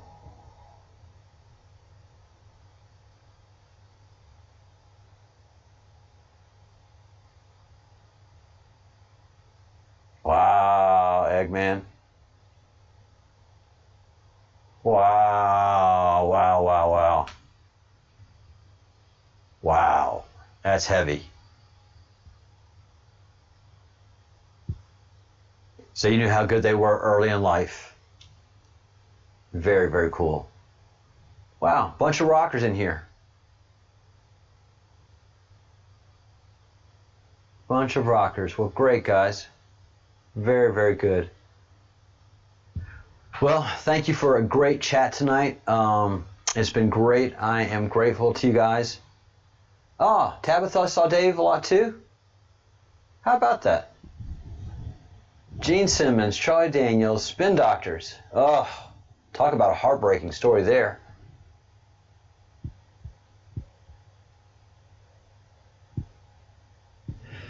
Yeah, I think so. I think a lot of Gene Simmons. I think he's a very interesting guy. Very interesting indeed. As is Charlie Daniels. Devil went down to Georgia. Wow, Tabitha. Get out. You've seen some stuff. Gene Simmons picked you up off the ground. He's a big boy. He's a big Jewish man. I never was much of a Kiss Army guy. All my friends, man, they loved them some Kiss back in the 80s. I mean, I went to high school 80 to 84. So, some of the Detroit songs, yeah, Rock and Roll All Night. Party every day. That must have been a sight. So what prompted you? Usually when you're drinking, you're like, hey guy, brah. So Gene isn't a drinker. What prompted him to hoist you, lad?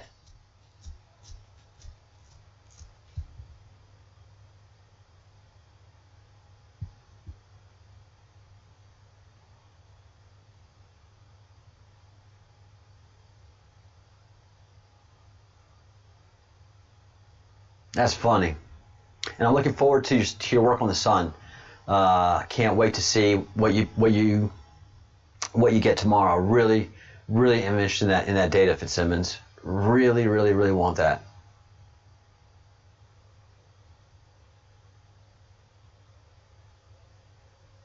Oh, wow. Okay, very interesting.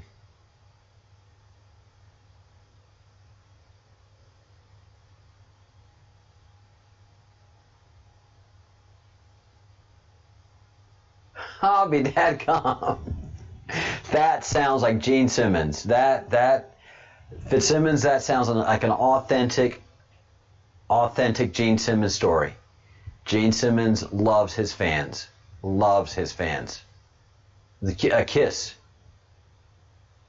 Kiss is one of the bands that just gets their fans gets them. It's just like Fish and the Grateful Dead.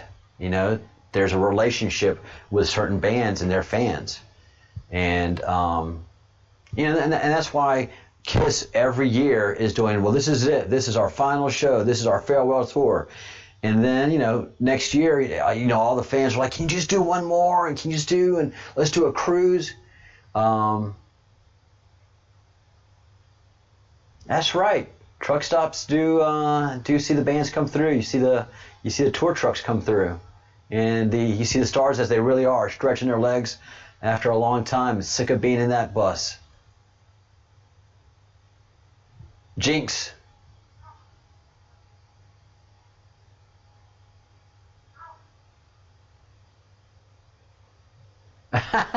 Cooked breakfast for Ozzy. Love it.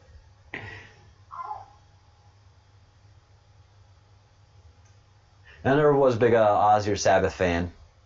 I was pretty milquetoasty in my youth. I really liked oh god, nerdy. I mean, I was a rock guy. My first concert was AC/DC, Back in Black tour, and my second rock concert was For Those About to Rock. So my first two concerts were AC/DC. That was fun. The Back in Black tour, holy crap, that was fun.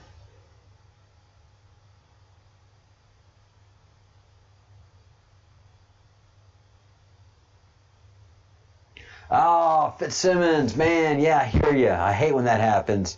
Hey, did you know who you cooked for? What do you mean cooked? They're gone? God!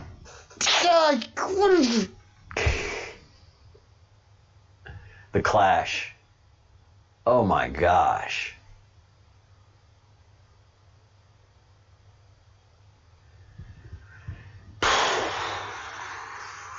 That's pretty heavy, Nemesis. So you were a punker. You didn't go to a Clash show if you were, oh, I think I'll go see the Clash. You were either like a Clash fan or you were scared to death of the Clash. Hey, Joshua. Yeah, everything is great. Everything is doing fine. I'm defining our 3 areas of study right now.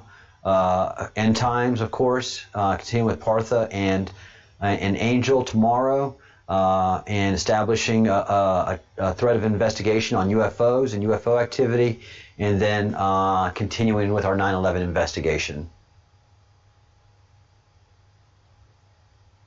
Yeah, punk's a love affair.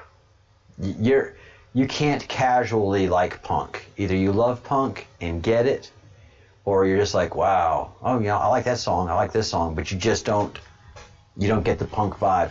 And it's hard to be legitimate punk now too, because punk was responding to, in much the way the youth are responding, Black Lives Matter and Antifa. There's a certain restlessness that happens in youth.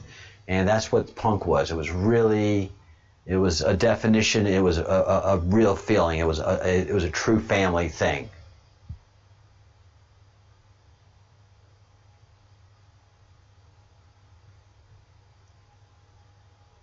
No, you didn't miss the thing. You're in an egg. We're still talking rock and roll, baby. We're talking rock and roll. Joshua was just asking what we're doing and if he had missed anything. Joshua's been a very, very active member of the group for a while now. Yeah, you're telling us you have because of your family connections. I think it was your brother-in-law Nemesis that you have a lot of punk connections. I think did you mention Johnny Rotten? Nah, you didn't miss a thing, Eggman. Talking music. And Johnny Rotten, he's red-pilled. He's a red pillar.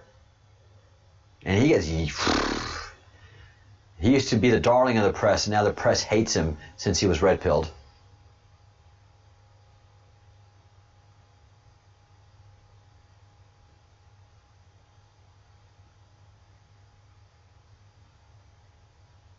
I didn't meet Mad Monk. I think Eggman met Mad Monk. And if you mean Mad Monk, the guitarist, the guitar tech for Dave Matthews Band.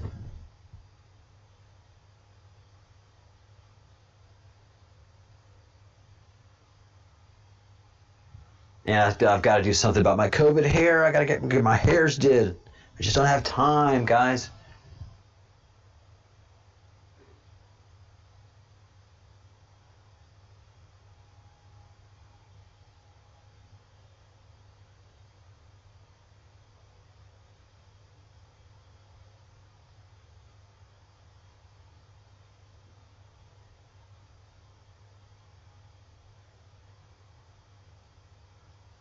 Wow.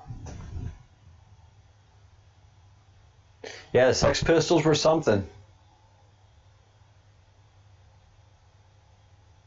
And they still are. I mean, very talented bunch.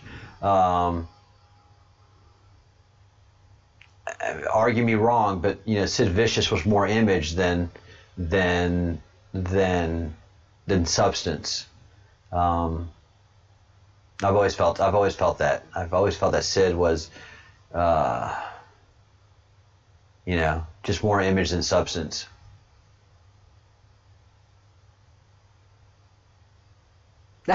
Get out, Dave. Dave was in a Kiss tribute band. He was Ace Frehley.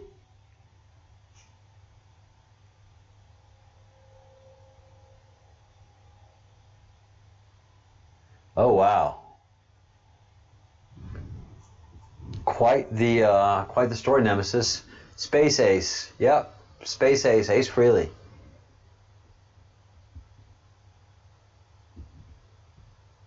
One of my dear girlfriends, who's a huge Kiss fan, got Ace to sign her shoulder, and she went right out immediately and had that tattooed. And I've got a friend here in town. She went and saw Bruce Springsteen, and had him sign her arm, and she went out and got that tattooed as well.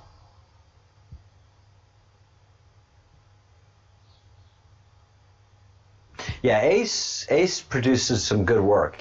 He went off the rails a little bit here and there, but he's very, very, very talented. And my girlfriend says, yeah, because she goes to several of his concerts that he does, and his Kiss talks, Ace Frehley, and she says he's just really talented when he's on, and when he's off, he's just so off. Neo.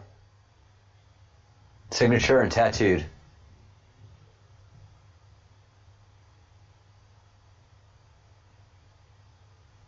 Mad Monk is the guitar tech for Dave Matthews Band,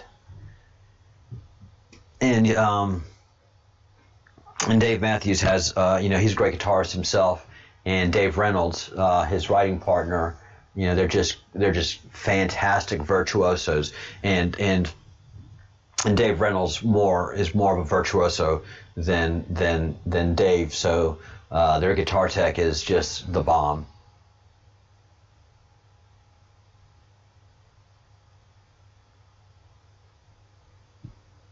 Dave, you're a rocker, man. You're a rocker. Get the heck out. Sweet. What kind of guitar was it? Don't tell me it was a Les Paul, Dave. Please tell me it was some knockoff cheap Fender.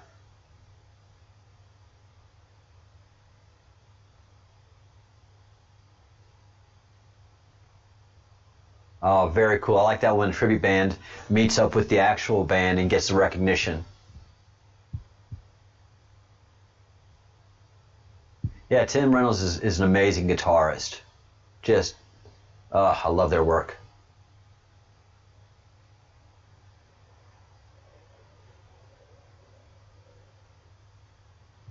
So Dave, definitely I want to know what kind of guitar did they destroy?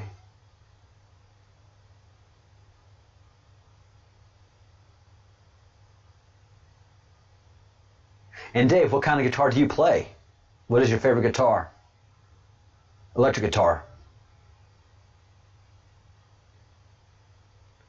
Oh, very cool, Dave.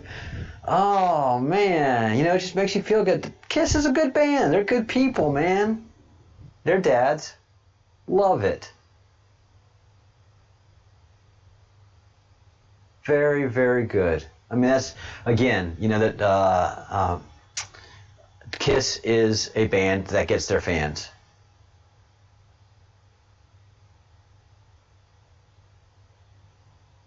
Sweet.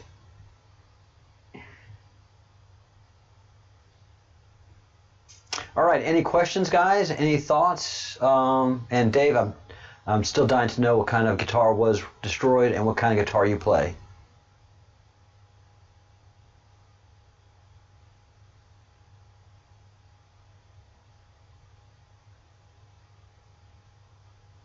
Yeah, it's just nice when you have groups that respect their people. You know, one of the big problems right now in science fiction is you have all the writers and producers of science fiction are not science fiction people. And they're more actually activists than producers. So we haven't had a good science fiction movie come out in years.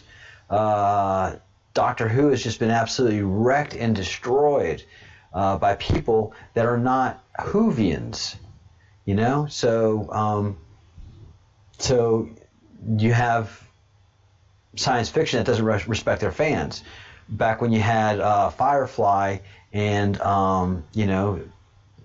10, 15, 20 years ago, science fiction was such a niche community that the writers were science fiction nuts so they could relate to their science fiction audience, but not anymore.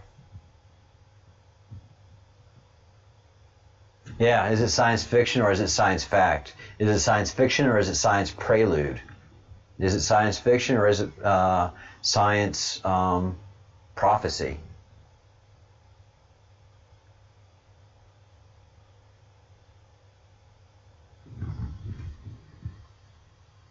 Oh, very cool.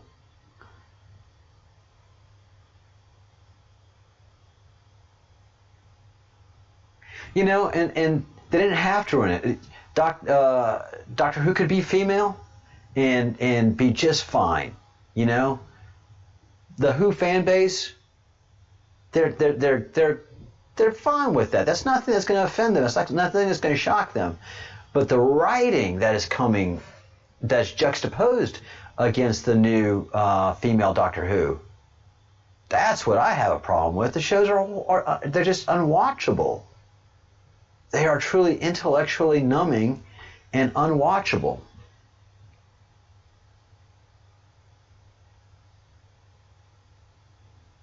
Yeah, social engineering. And you know, and it starts off in a good place. I remember, you know, in the shows in the 70s, you know, we're going to have a children's show, and every show is going to, you know, have a moral, have morality to it, have a moral point. You know, try to teach the kids something good, and it's just gone overboard. It's just gone overboard with the morality plays.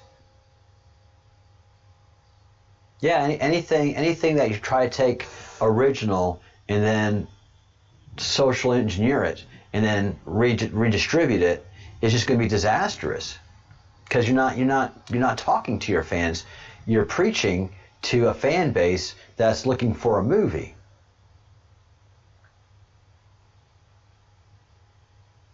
Yeah, Wonder Woman. The new Wonder Woman. You don't even have to make the point that, wow, she's a great female superhero. It was a great movie. It was just a great movie. Great writing, great cinematography, great work by the actress. You don't have to say, oh, she's a great female superhero. Wonder Woman's a great superhero, period. Black Widow, great superhero.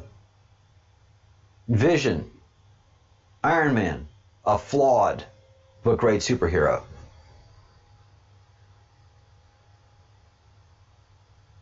Oh, I like the new Wonder Woman. I thought that was the bomb, man. I think that was a really well done movie. Really did a good job of incorporating, the fantasy plus the reality of World War II and how it all went down. I think did a good job. Of course, we all had a crush on Linda Carter. Of course, we all had a crush, and that was a great show. That was great. That was a great TV show. Very well done. You know, and sexism wasn't forced down it. It was just Wonder Woman was a great superhero. She didn't address women's issues. She just fought crime. She fought bad guys and showed you what the good guys were capable of doing. Oh, yeah. I mean, BBC just anything they put their hands on in the last 5 years has just been absolute crap, and it just kills me. The great history of theater and writing that's come out of Great Britain has just been absolutely gone through a garbage disposal with the BBC. Yeah, Star Wars is unwatchable. Completely unwatchable. What is it?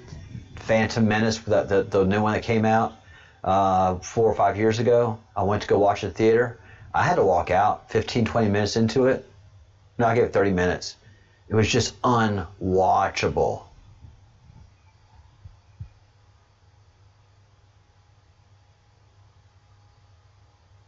You just can't watch it, you know? It's just poor writing, poor cinematography, and social justice warrior scripts, and that are just unbelievable and irrelevant to the storyline. Yes, Stranger Things is pretty good.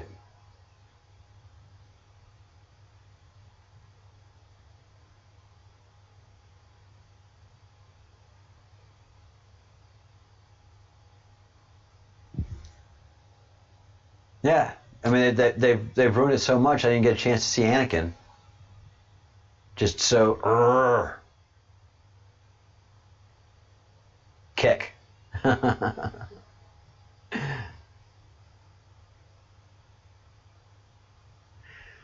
Yeah, and I see no ending to it. I just see no ending. You know, it's a community. Well, I don't know.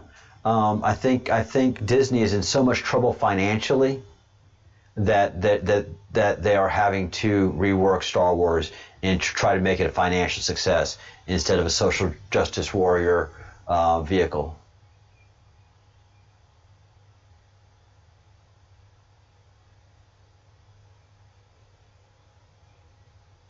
Really? Darth Vader and Boba Fett. You hang out with some really evil people there, Nemesis. Why do you hang out with all the baddies? You've met some very cool people, guys. You have met some good people. Yeah, the Solo movie. Come on. Do some new writing. There's just so much talent out there. Well, there used to be talent. Why rehash something? Why retell the story? Can't you just see anybody that was involved in that project that this is just going to suck? You know? Let Han Solo, you know, go the way of. Trying to bring these guys back was just so ugly.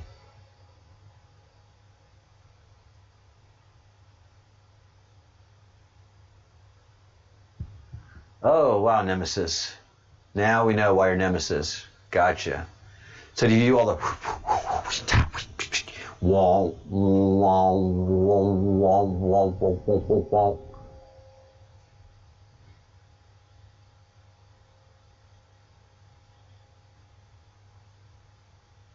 God, y'all met some cool people.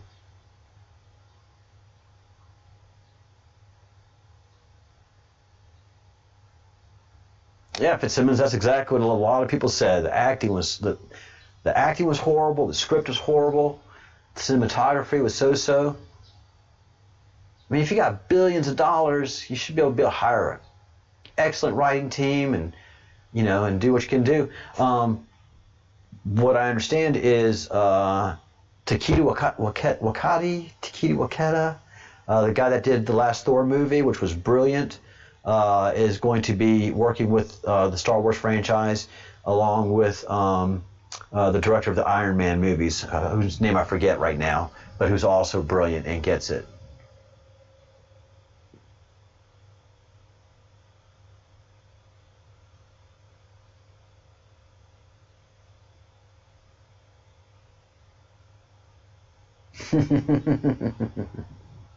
Poor Gene. David Prowse, yes, David Prowse. Gentle soul, from what everybody says.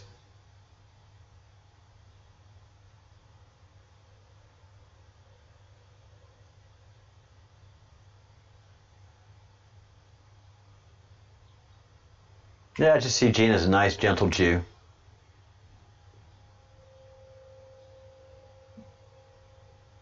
Well, he's a good bassist too. He's a good musician. Not to take anything away from Gene. He is a good not a great bassist, But he's a good bassist. He can drive a beat.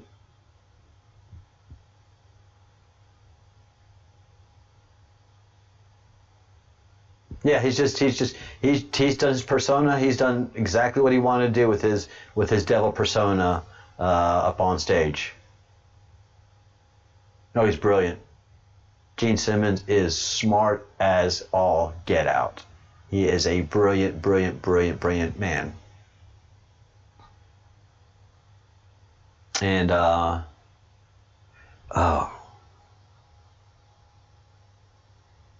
what's his name? The other original member who's still part of the band, the guitarist. I've been watching a lot of his stuff that he's been doing during the quarantine, and I'm sure Fitzsimmons will tell me. God, it's Ace Frehley, Peter Criss, Gene Simmons, and why is his name escaping me? Anyways, you guys will tell me. But he was, just nicest guy during the quarantine, playing music and talking about rock and roll and talking about music, and just Paul Stanley. When I see Paul Stanley and Gene Simmons being interviewed, that's just the two of the nicest, warmest people telling great stories, and funny and warm.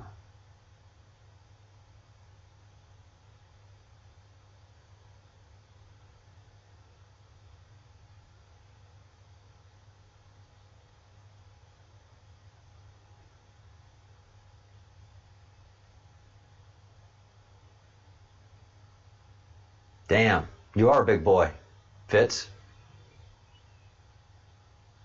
Yeah, Gene's a big boy too. Gene is a very, very tall, very well built man. He takes care of himself, and yeah,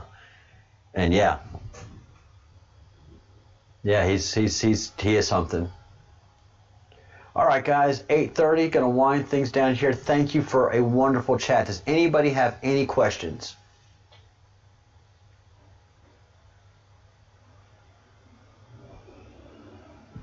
You had a very handsome friend who was a double of Paul Stanley, Nemesis. Nothing really important on this video either tonight, so I'm going to let the chat run, stay open and run.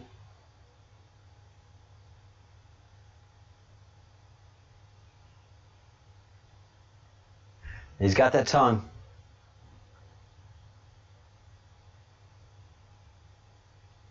Any questions before we sign off here? And thank y'all for a very nice chat tonight, and I enjoyed all y'all's company.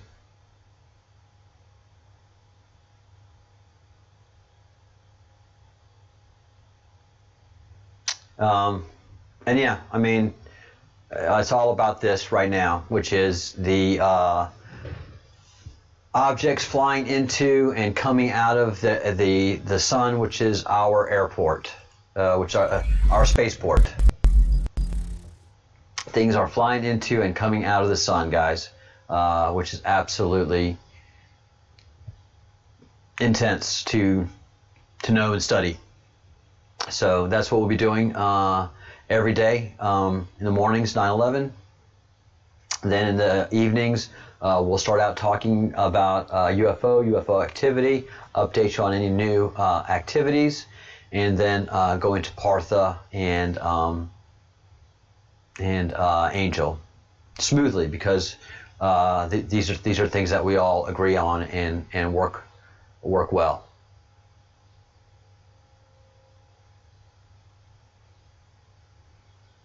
All right, guys, I've got to cook a little bit of dinner, and then I've got a lot of research to do. You guys have given me a good bit of homework, so I will be working on that. Eyes to the skies, people. Eyes and cameras to the skies. That's where all the action is right now. So the government has all of its lenses trained up to the skies, so should we. Fantastic night. Thank you so much. I'm sorry you had lag, and we did not make it that long of a night and a long of a video. I do want to keep the lives too, not too long either.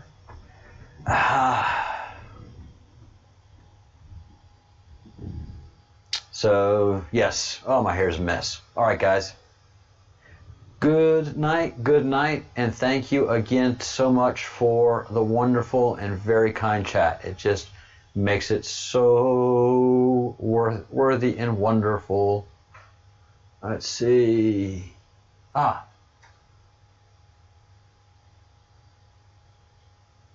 Your left boot. Dave, the only thing that has from his costume is his left boot.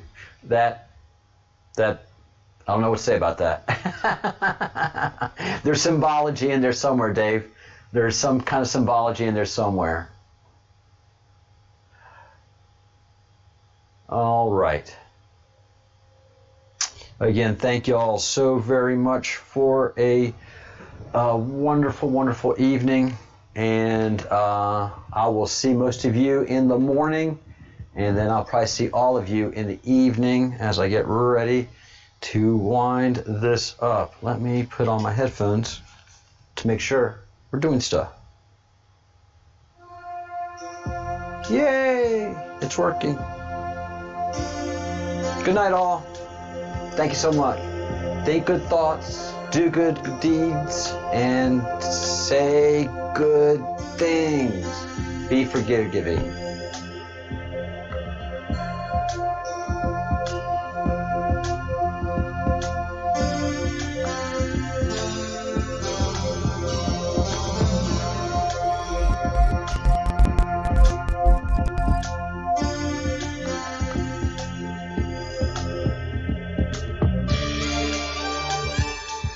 Again, this is the theme song for the Breadcrumbs Project. It was made by a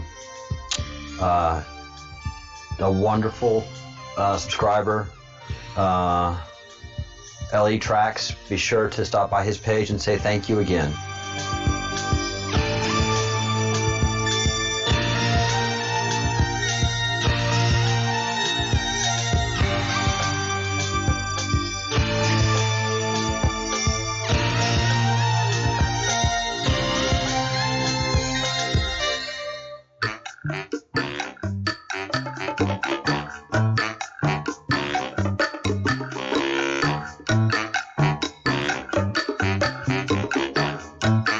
Good night, good night, good night.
Hey man, so excuse the voice recording, but I'm outside right now. I just wanted to show you how those lyrics fit in terms of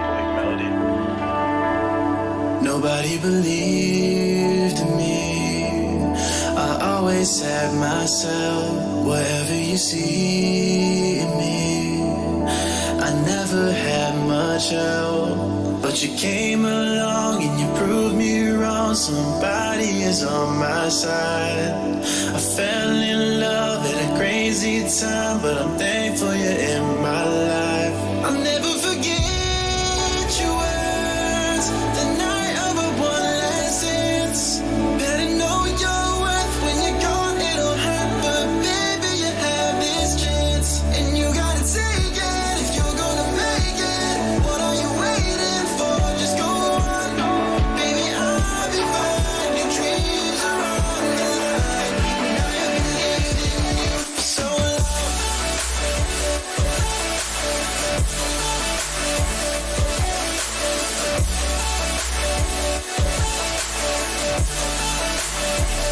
And you gotta take it if you're gonna make it.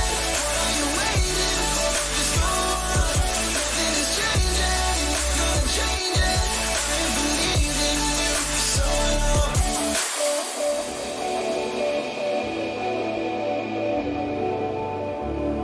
Was buried in misery. I couldn't trust myself. You added a piece to me that I had never felt. But you came along and you proved me wrong. Somebody is on my side. I fell in love at a crazy time, but I'm thankful you're in my life. I'll never forget your words the night of our one last dance.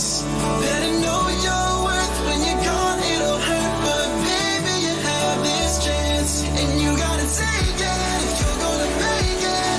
What are you waiting for? Just go on, baby, I'll be fine. Your dreams are on the line, and I believe in you.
I'm falling for you. I'm trying to breathe, I'm sinking underwater. I'll try to escape.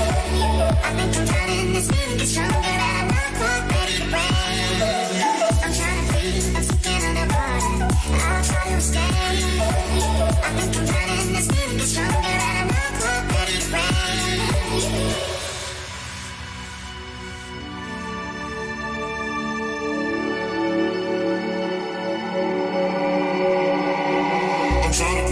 Get underwater, I'll try to escape. I think I'm drowning, this feeling gets stronger and I'm not quite ready to break. I'm trying to breathe, once again underwater, I'll try to escape. I think I'm drowning, this feeling gets stronger and I'm not quite ready to break.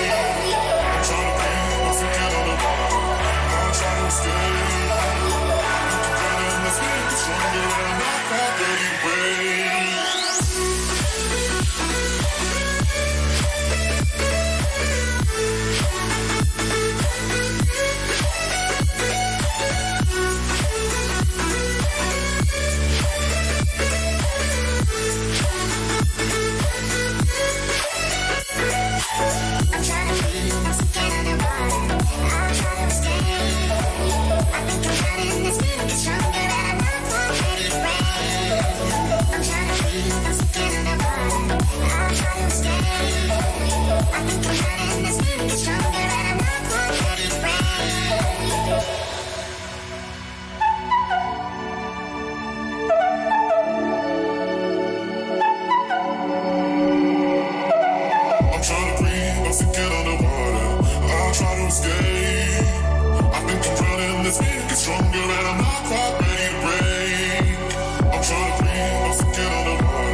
I'll try to escape. I think I'm drowning, this feeling gets stronger and I'm not quite ready to break.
tight. Yeah, I'm surrendering. Hold tight, chemicals collide. Hold tight, hold tight, hold tight. Dripping lights paint the skies, all because of you.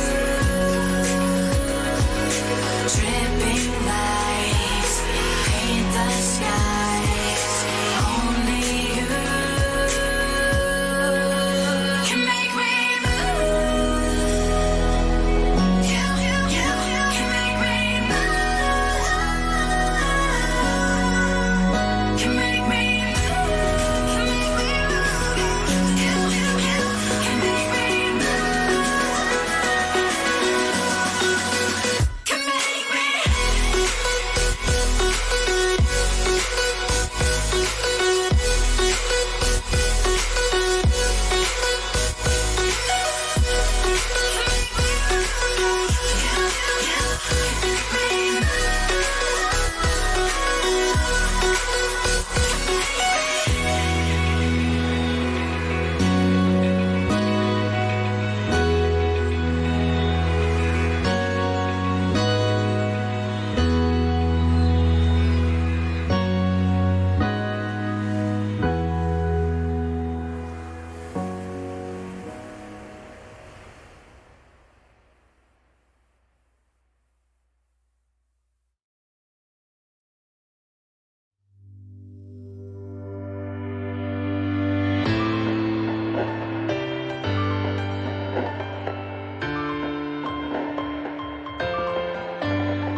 such a blessing, but from day to day, she'll change her ways. Give me her love, then she take it away, take it away, take it away. Just like the reaper, thought she was the one for me, turned out she was a sleeper. Sleeping on me in this game of love. I was too blind to see it'll never be enough. So good is never good enough for her. She won't stay for long while she's bringing you down, but she'll suck you right in with what she's doing. You'll want her somehow in her final bow, like an elevator, elevator. She'll take you up and bring it down, down, down. She's like an elevator, elevator. She'll take you up and bring it down, down. Just like an elevator.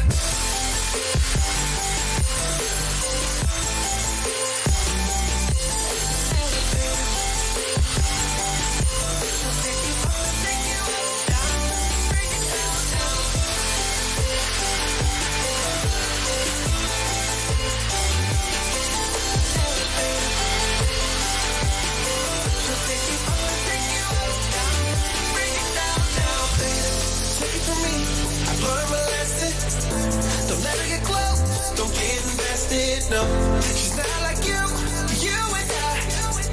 So don't be fooled by those pretty eyes, pretty eyes, pretty eyes. Nothing behind them, nothing but cold, cold, cold, the winning nights. Freezing on me in this game of love. I was too blind to see it'll never be enough for her. Never, never, never, never enough for her. No. She's like an elevator, elevator. She'll take you up and bring it down, down, down. She's like an elevator, elevator. She'll take you up and bring it down, down. Just like an elevator.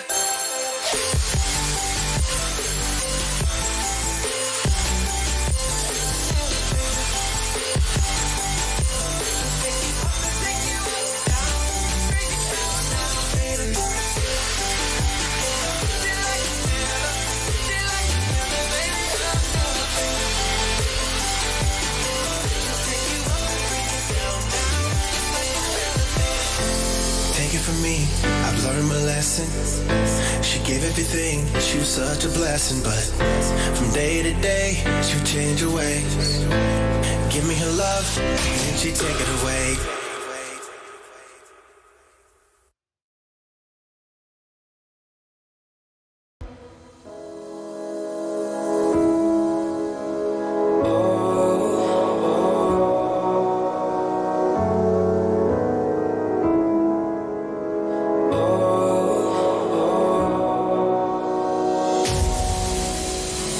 Let's take a journey somewhere far, you and I. Let's get out this place. A one-way ticket to the stars, follow our hearts, go without a trace. 'Cause we got something rare nobody else could get. Just say the word and I will meet you again. I'll take you anywhere, hold your hand, take a step. 'Cause baby, you know we're the perfect pair. And I won't give up, 'cause I need you here. I just want your love, I wanna keep you near. So take my hand and I'll guide the way. Just trust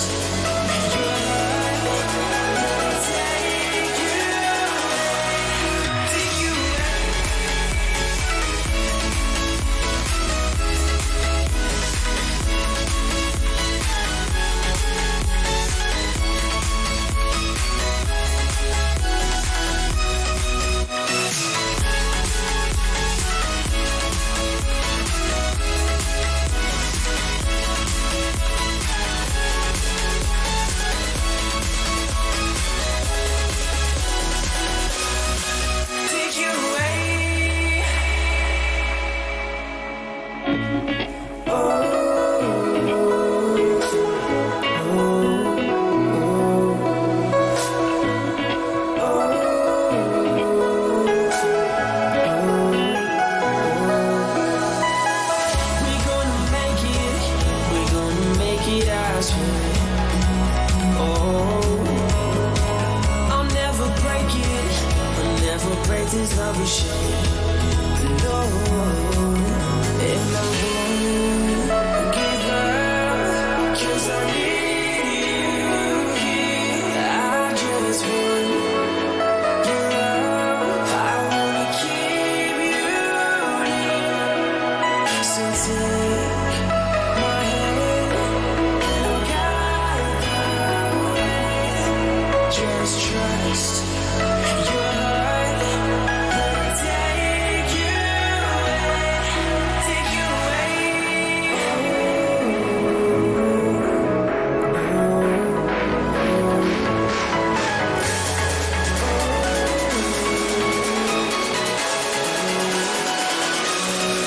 Take you away.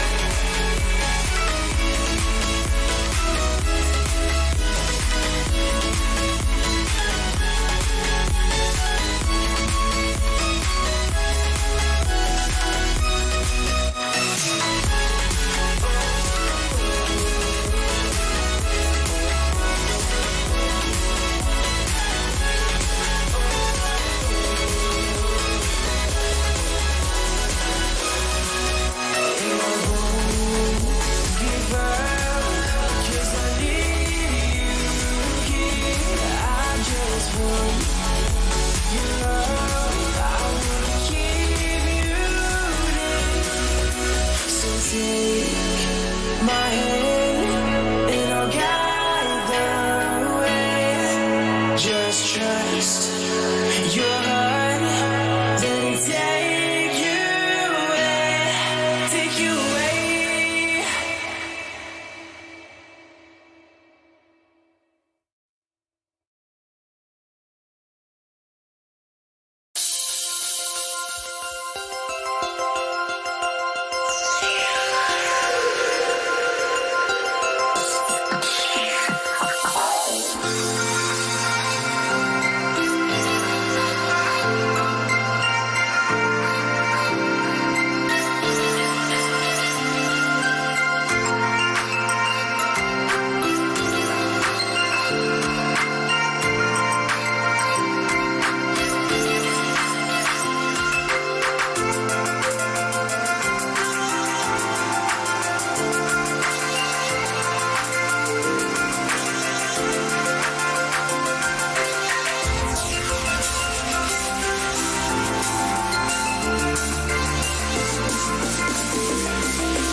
lost in old ways. I must say, Just listen.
sing the body electric.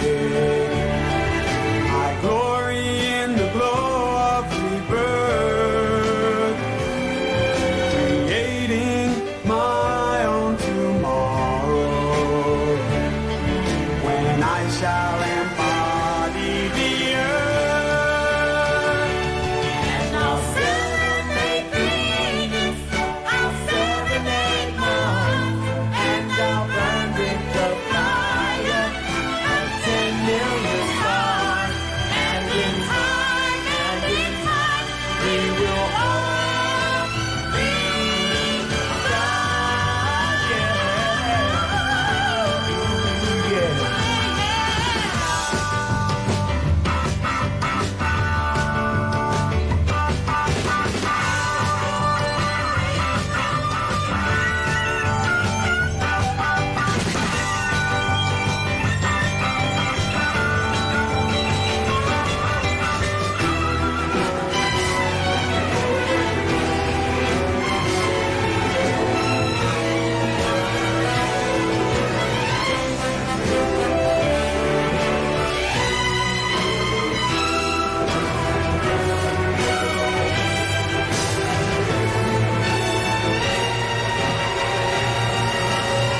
very beautiful young lady.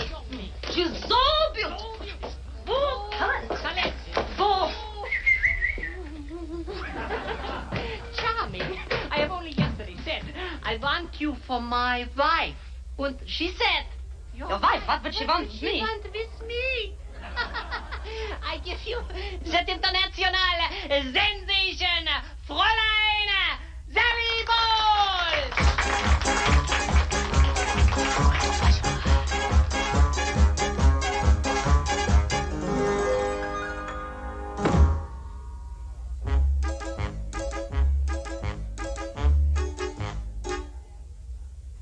You have to understand the way I am, mein Herr. A tiger is a tiger, not a lamb, mein Herr. You'll never turn the vinegar to jam, mein Herr. So I do what I do. When I'm through, then I'm through, and I'm through. Toodaloo. Bye, bye, my liebe Herr. Farewell, my liebe Herr. It was a fine affair, but now it's over.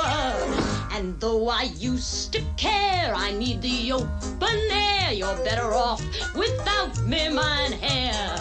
Don't dab your eye, mein Herr, or wonder why, mein Herr. I've always said that I was a rover. You mustn't knit your brow. You should have known by now. You'd every cause to doubt me, mein Herr. The continent of Europe is so wide, mein Herr. Not only up and down, but side to side, mein Herr. I couldn't ever cross it if I'd tried, mein Herr. But I do what I can, inch by inch, step by step, mile by mile, man by man.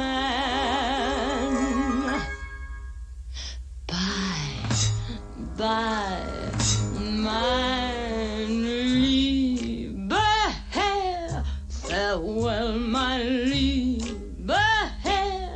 It was a fine affair, but now it's over.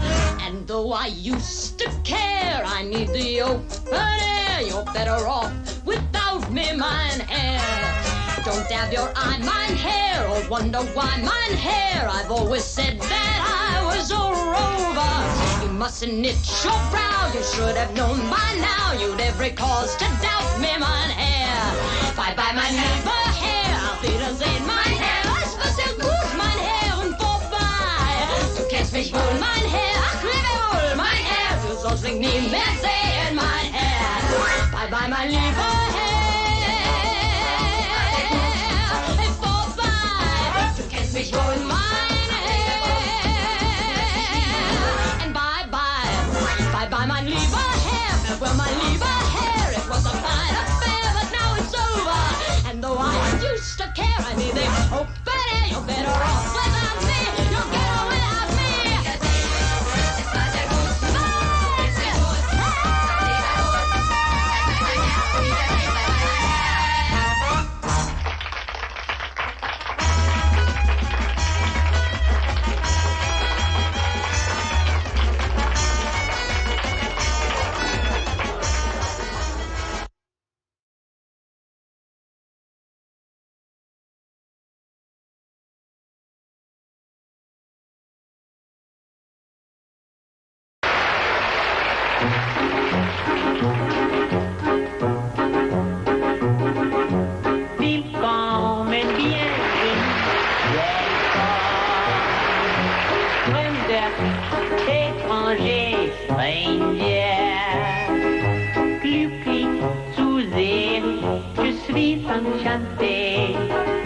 Happy to see you fly the rest of stay.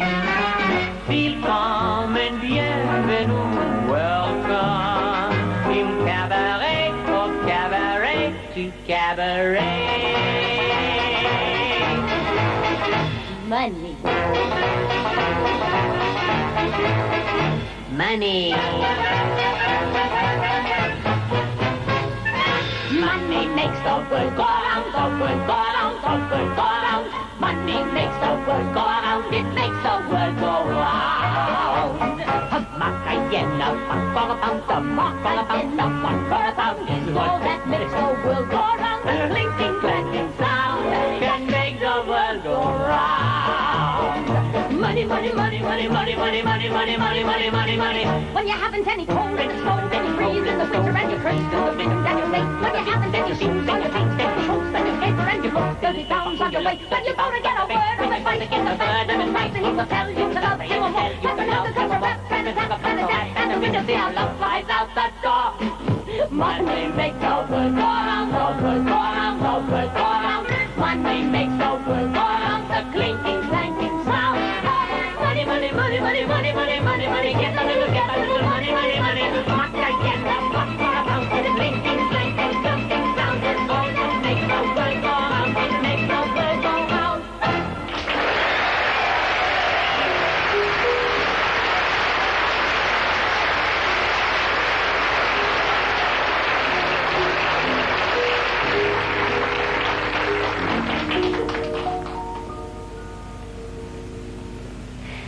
I used to have this girlfriend known as Elsie, with whom I shared 4 sordid rooms in Chelsea. She wasn't what you'd call a blushing flower. As a matter of fact, she rented by the hour. The day she died, the neighbors came to snicker. Well, that's what comes from too much pills and liquor. But when I saw her laid out like a queen, she was the happiest corpse I'd ever seen. I think of Elsie to this very day. I remember how she'd turn to me and say,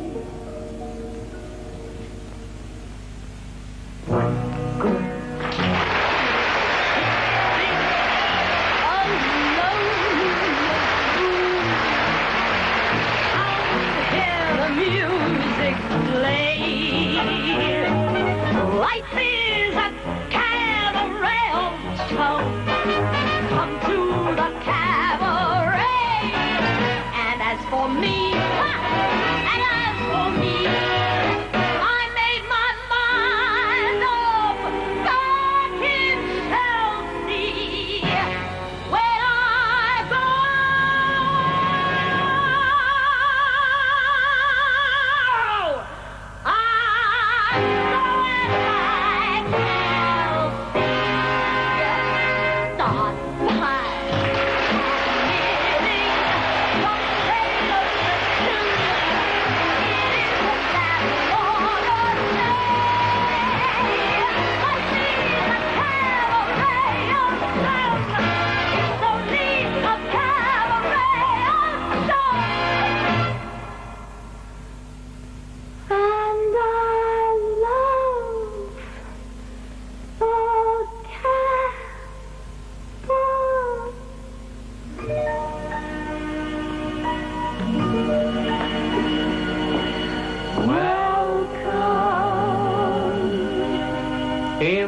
Cabaret,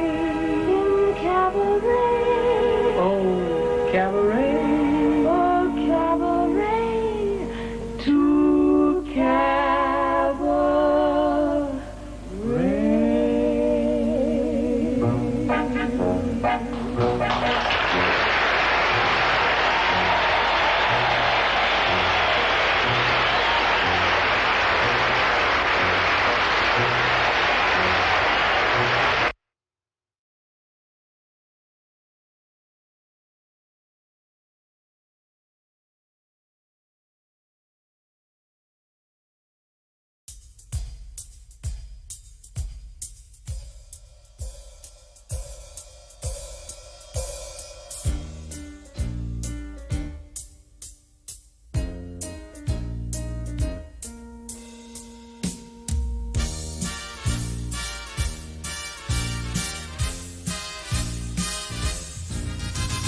One singular sensation, every little step she takes.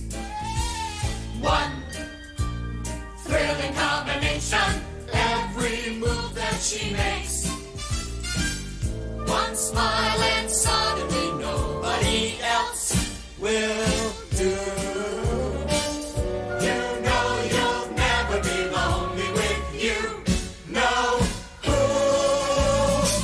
She walks into a room and you know she's uncommonly rare, very unique, peripatetic, poetic and chic.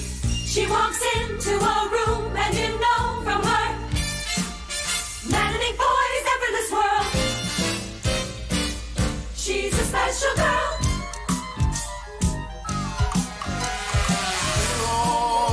Rolling, can't help all of her qualities extolling.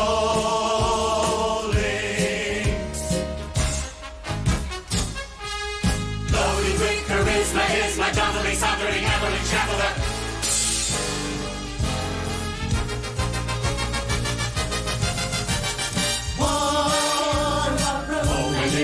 You must shuffle along, join the parade. She's the quintessence of making the grade. For the girl is second best to none. Get enough of her. Do I really have to mention she's one of a kind.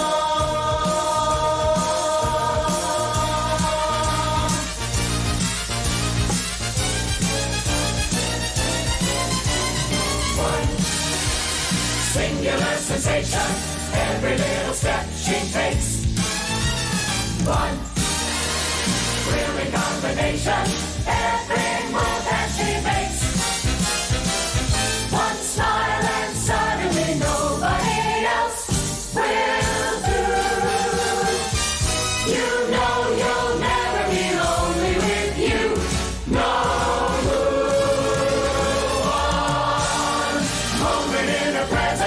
And you can't forget the rest. For the girl is second best to the sun. Ooh, sigh, give her your attention. Do I really have to mention she's the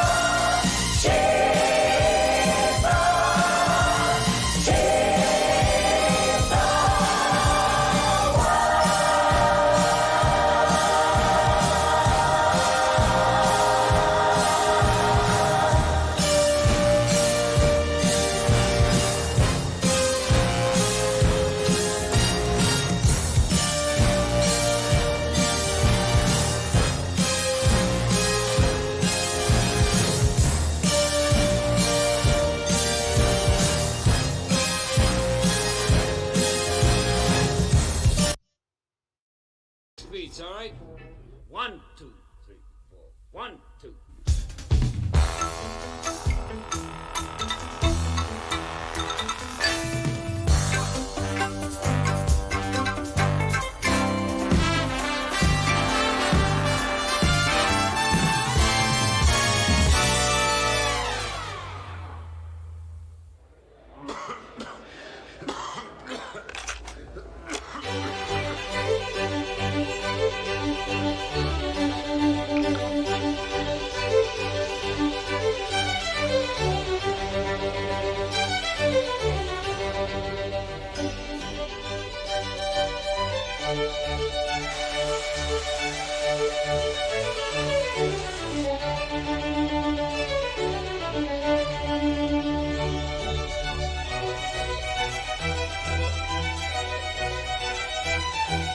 To be on the wire is life.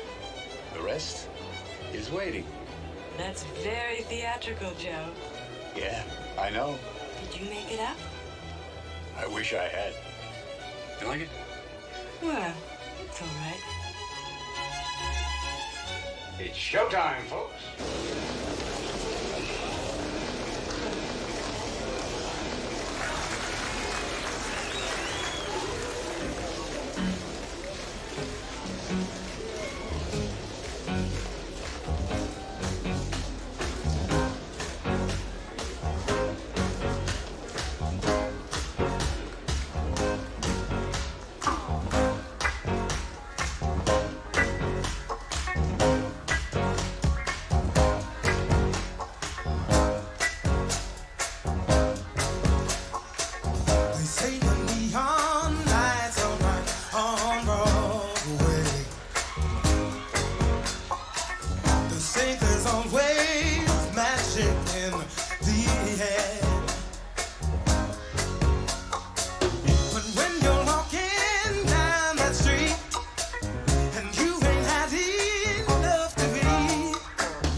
say,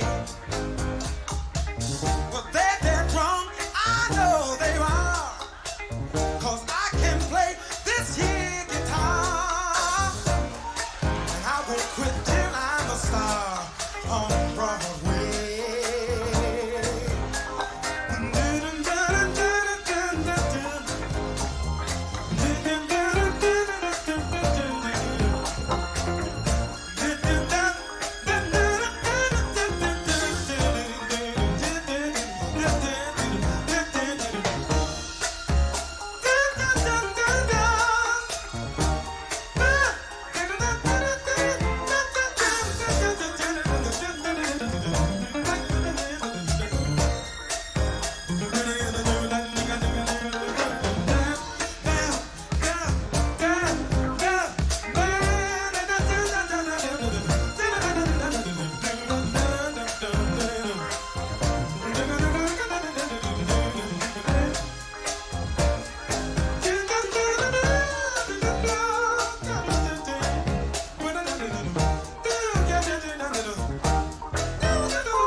Thank you.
days, dusty back streets of broken tokens of the past. Tolerated by hoping for a brighter tomorrow. Green grass syndrome, it's drought time, so the lawns dry as a boat. Project a fantasy fled in another direction. Quick to quench the thirst for a deeper connection. Eyes leap for a fleeting, we hold our breath and exhale with the current eddy on to the next. Steps remove dust, tread closer to something. The sky hangs low, and I'm hoping it opens, cause I need it now more than ever to bring rain, to wash away the stain, bring a state of change. What's the cure for that? Nothing. Still trying to find a way to keep buzzing. What's the cure for that? Nothing. Hold on until the world starts rocking. I can see something, maybe it's a source of light. Can't fathom the edges of if it's wrong or right. Like I'm drowning, trying to fight down a rock, and my body aches, wishing for the world to stop. I'm getting dizzy and seasick. Nobody means what they speak. My life for I've sprung a leak, face down in the bath, scared of death. Creatures of the deep looked at me and they wept. Dark eyes with the salty tears for all my fears. Respectful for the little precious time you have here. Let go, float, reclaim my life from misstep to shipwreck all in one night. What's the cure for that? Nothing. Still trying to find a way to keep buzzing. What's the cure for that? Nothing. Past life fight for domino mosaic. The beat keeps calling me back, there's no escape. So what's the cure for that? Nothing. There's too many toys for me to ever stop crushing. Be equipped, kryptonite. Flag bearers made an illuminati. People could try to trick you, they lie to themselves. They portray a false master that says for real. Is it arrogance, ignorance, mental disturbance? Either way, didn't think I deserved this. It's the closest thing I've got to a cure for this malady. There's a pen in the book full of rhymes, rescue remedy. What's the cure for that? Nothing. Still trying to find a way to keep buzzing. What's the cure for that? Nothing. Keep on until the world starts rocking. What's the cure for that? Nothing. Still trying to find a way to keep buzzing. What's the cure for that? Nothing. Keep on until the world starts rocking.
want me to get close to you, just tell me what to do, tell me what to do.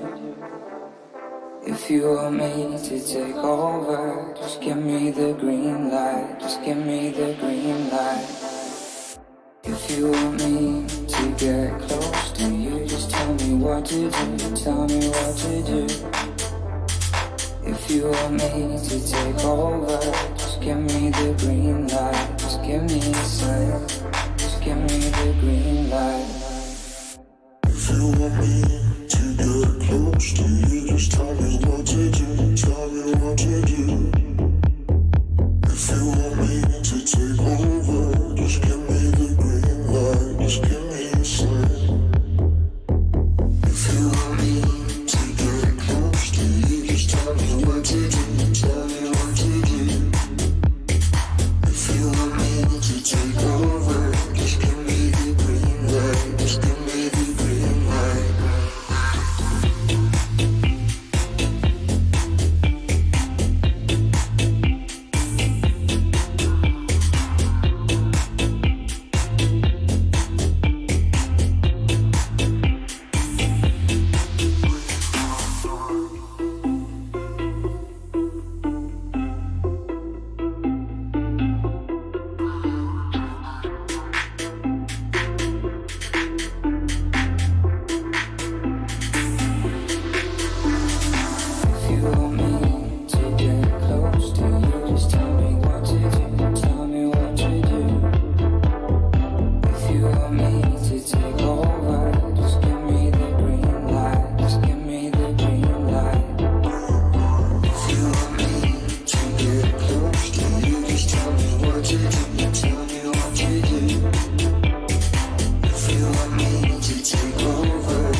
yourself and tell me what you see.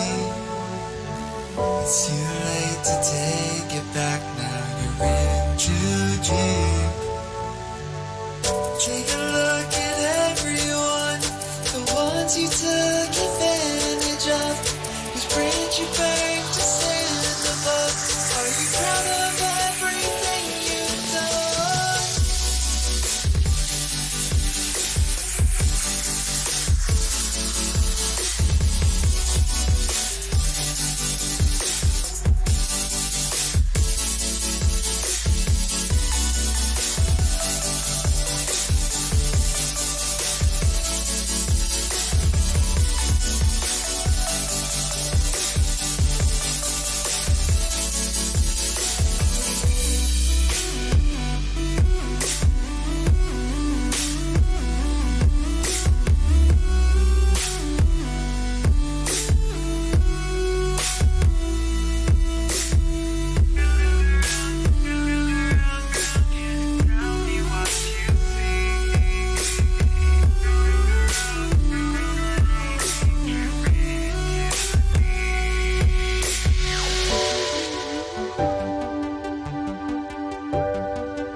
is like a glitter bowl.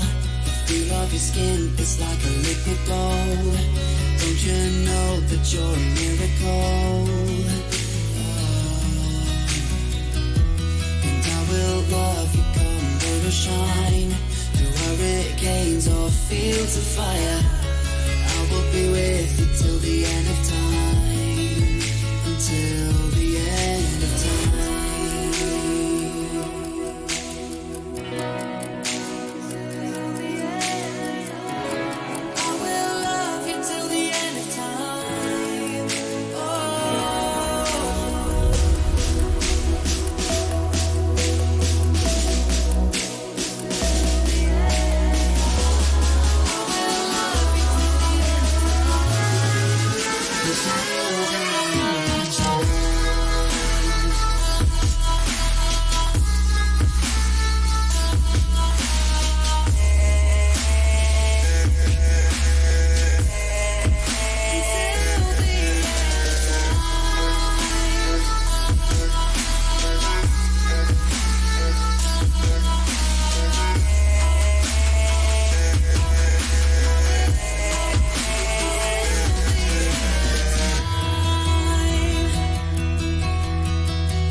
Of your hand, you got me paralyzed. You are perfect in every way. 'Cause you are something of a masterpiece. All that I dream of when I fall asleep. You show me the way that I believe, the way that I believe.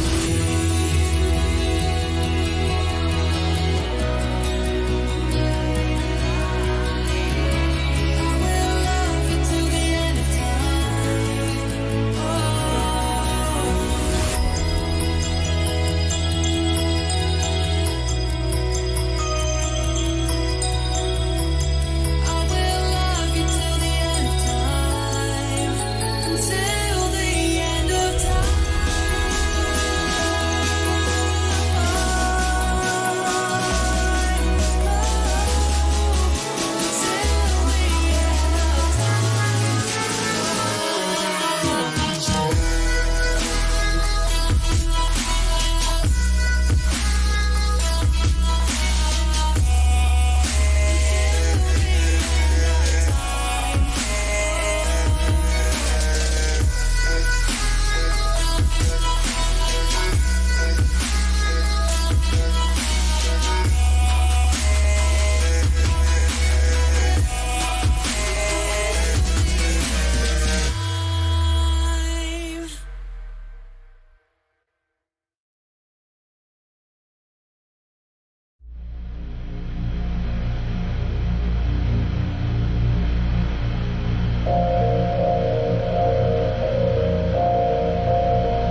like snow.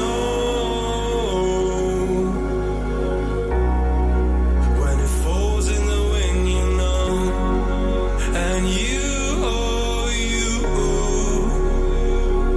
say you wanna dance. You're wary, you know, you'll end up in the wrong hands.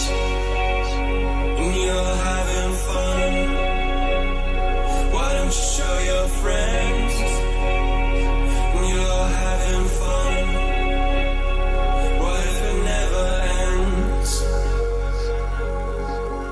I'm like a sincerity, but you don't care at all. This booze, this cigarettes trying to take me home.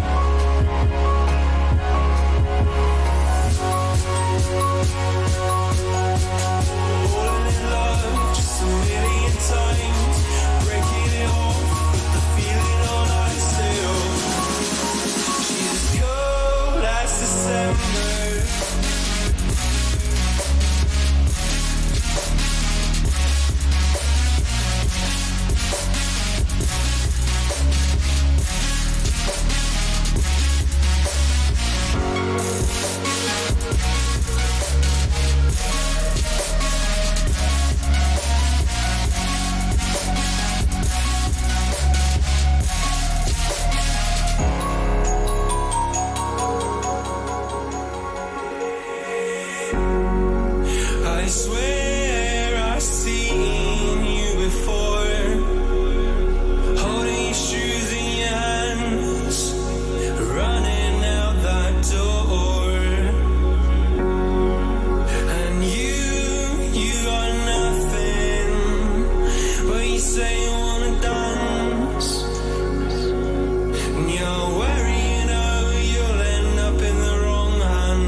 You must be missing me so bad. When you left, you said that I don't deserve you, but I can see that you don't wanna lose what we had. Oh, you're the one that I need. Let's just take it slow and just breathe.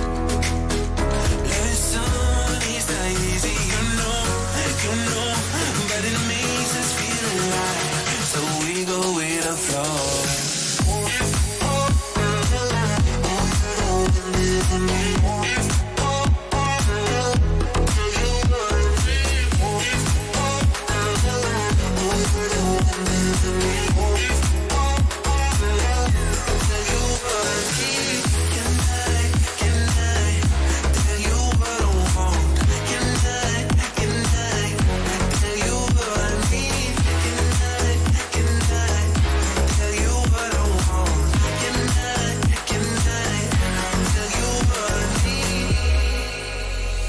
Just love me harder, have no mercy on me, just tell me louder.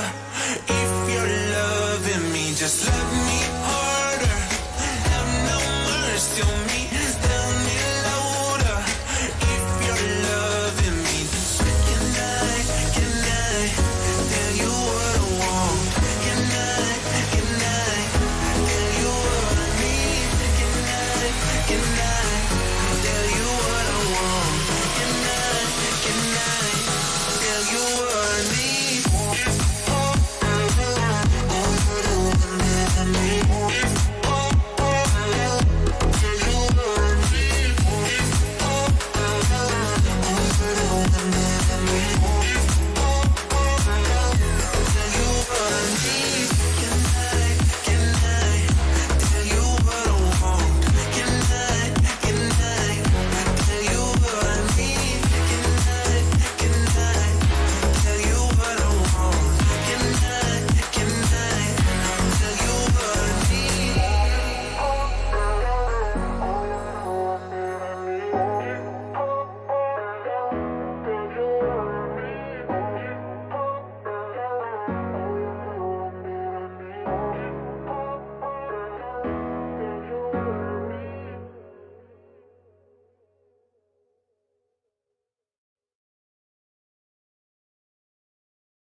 Peace.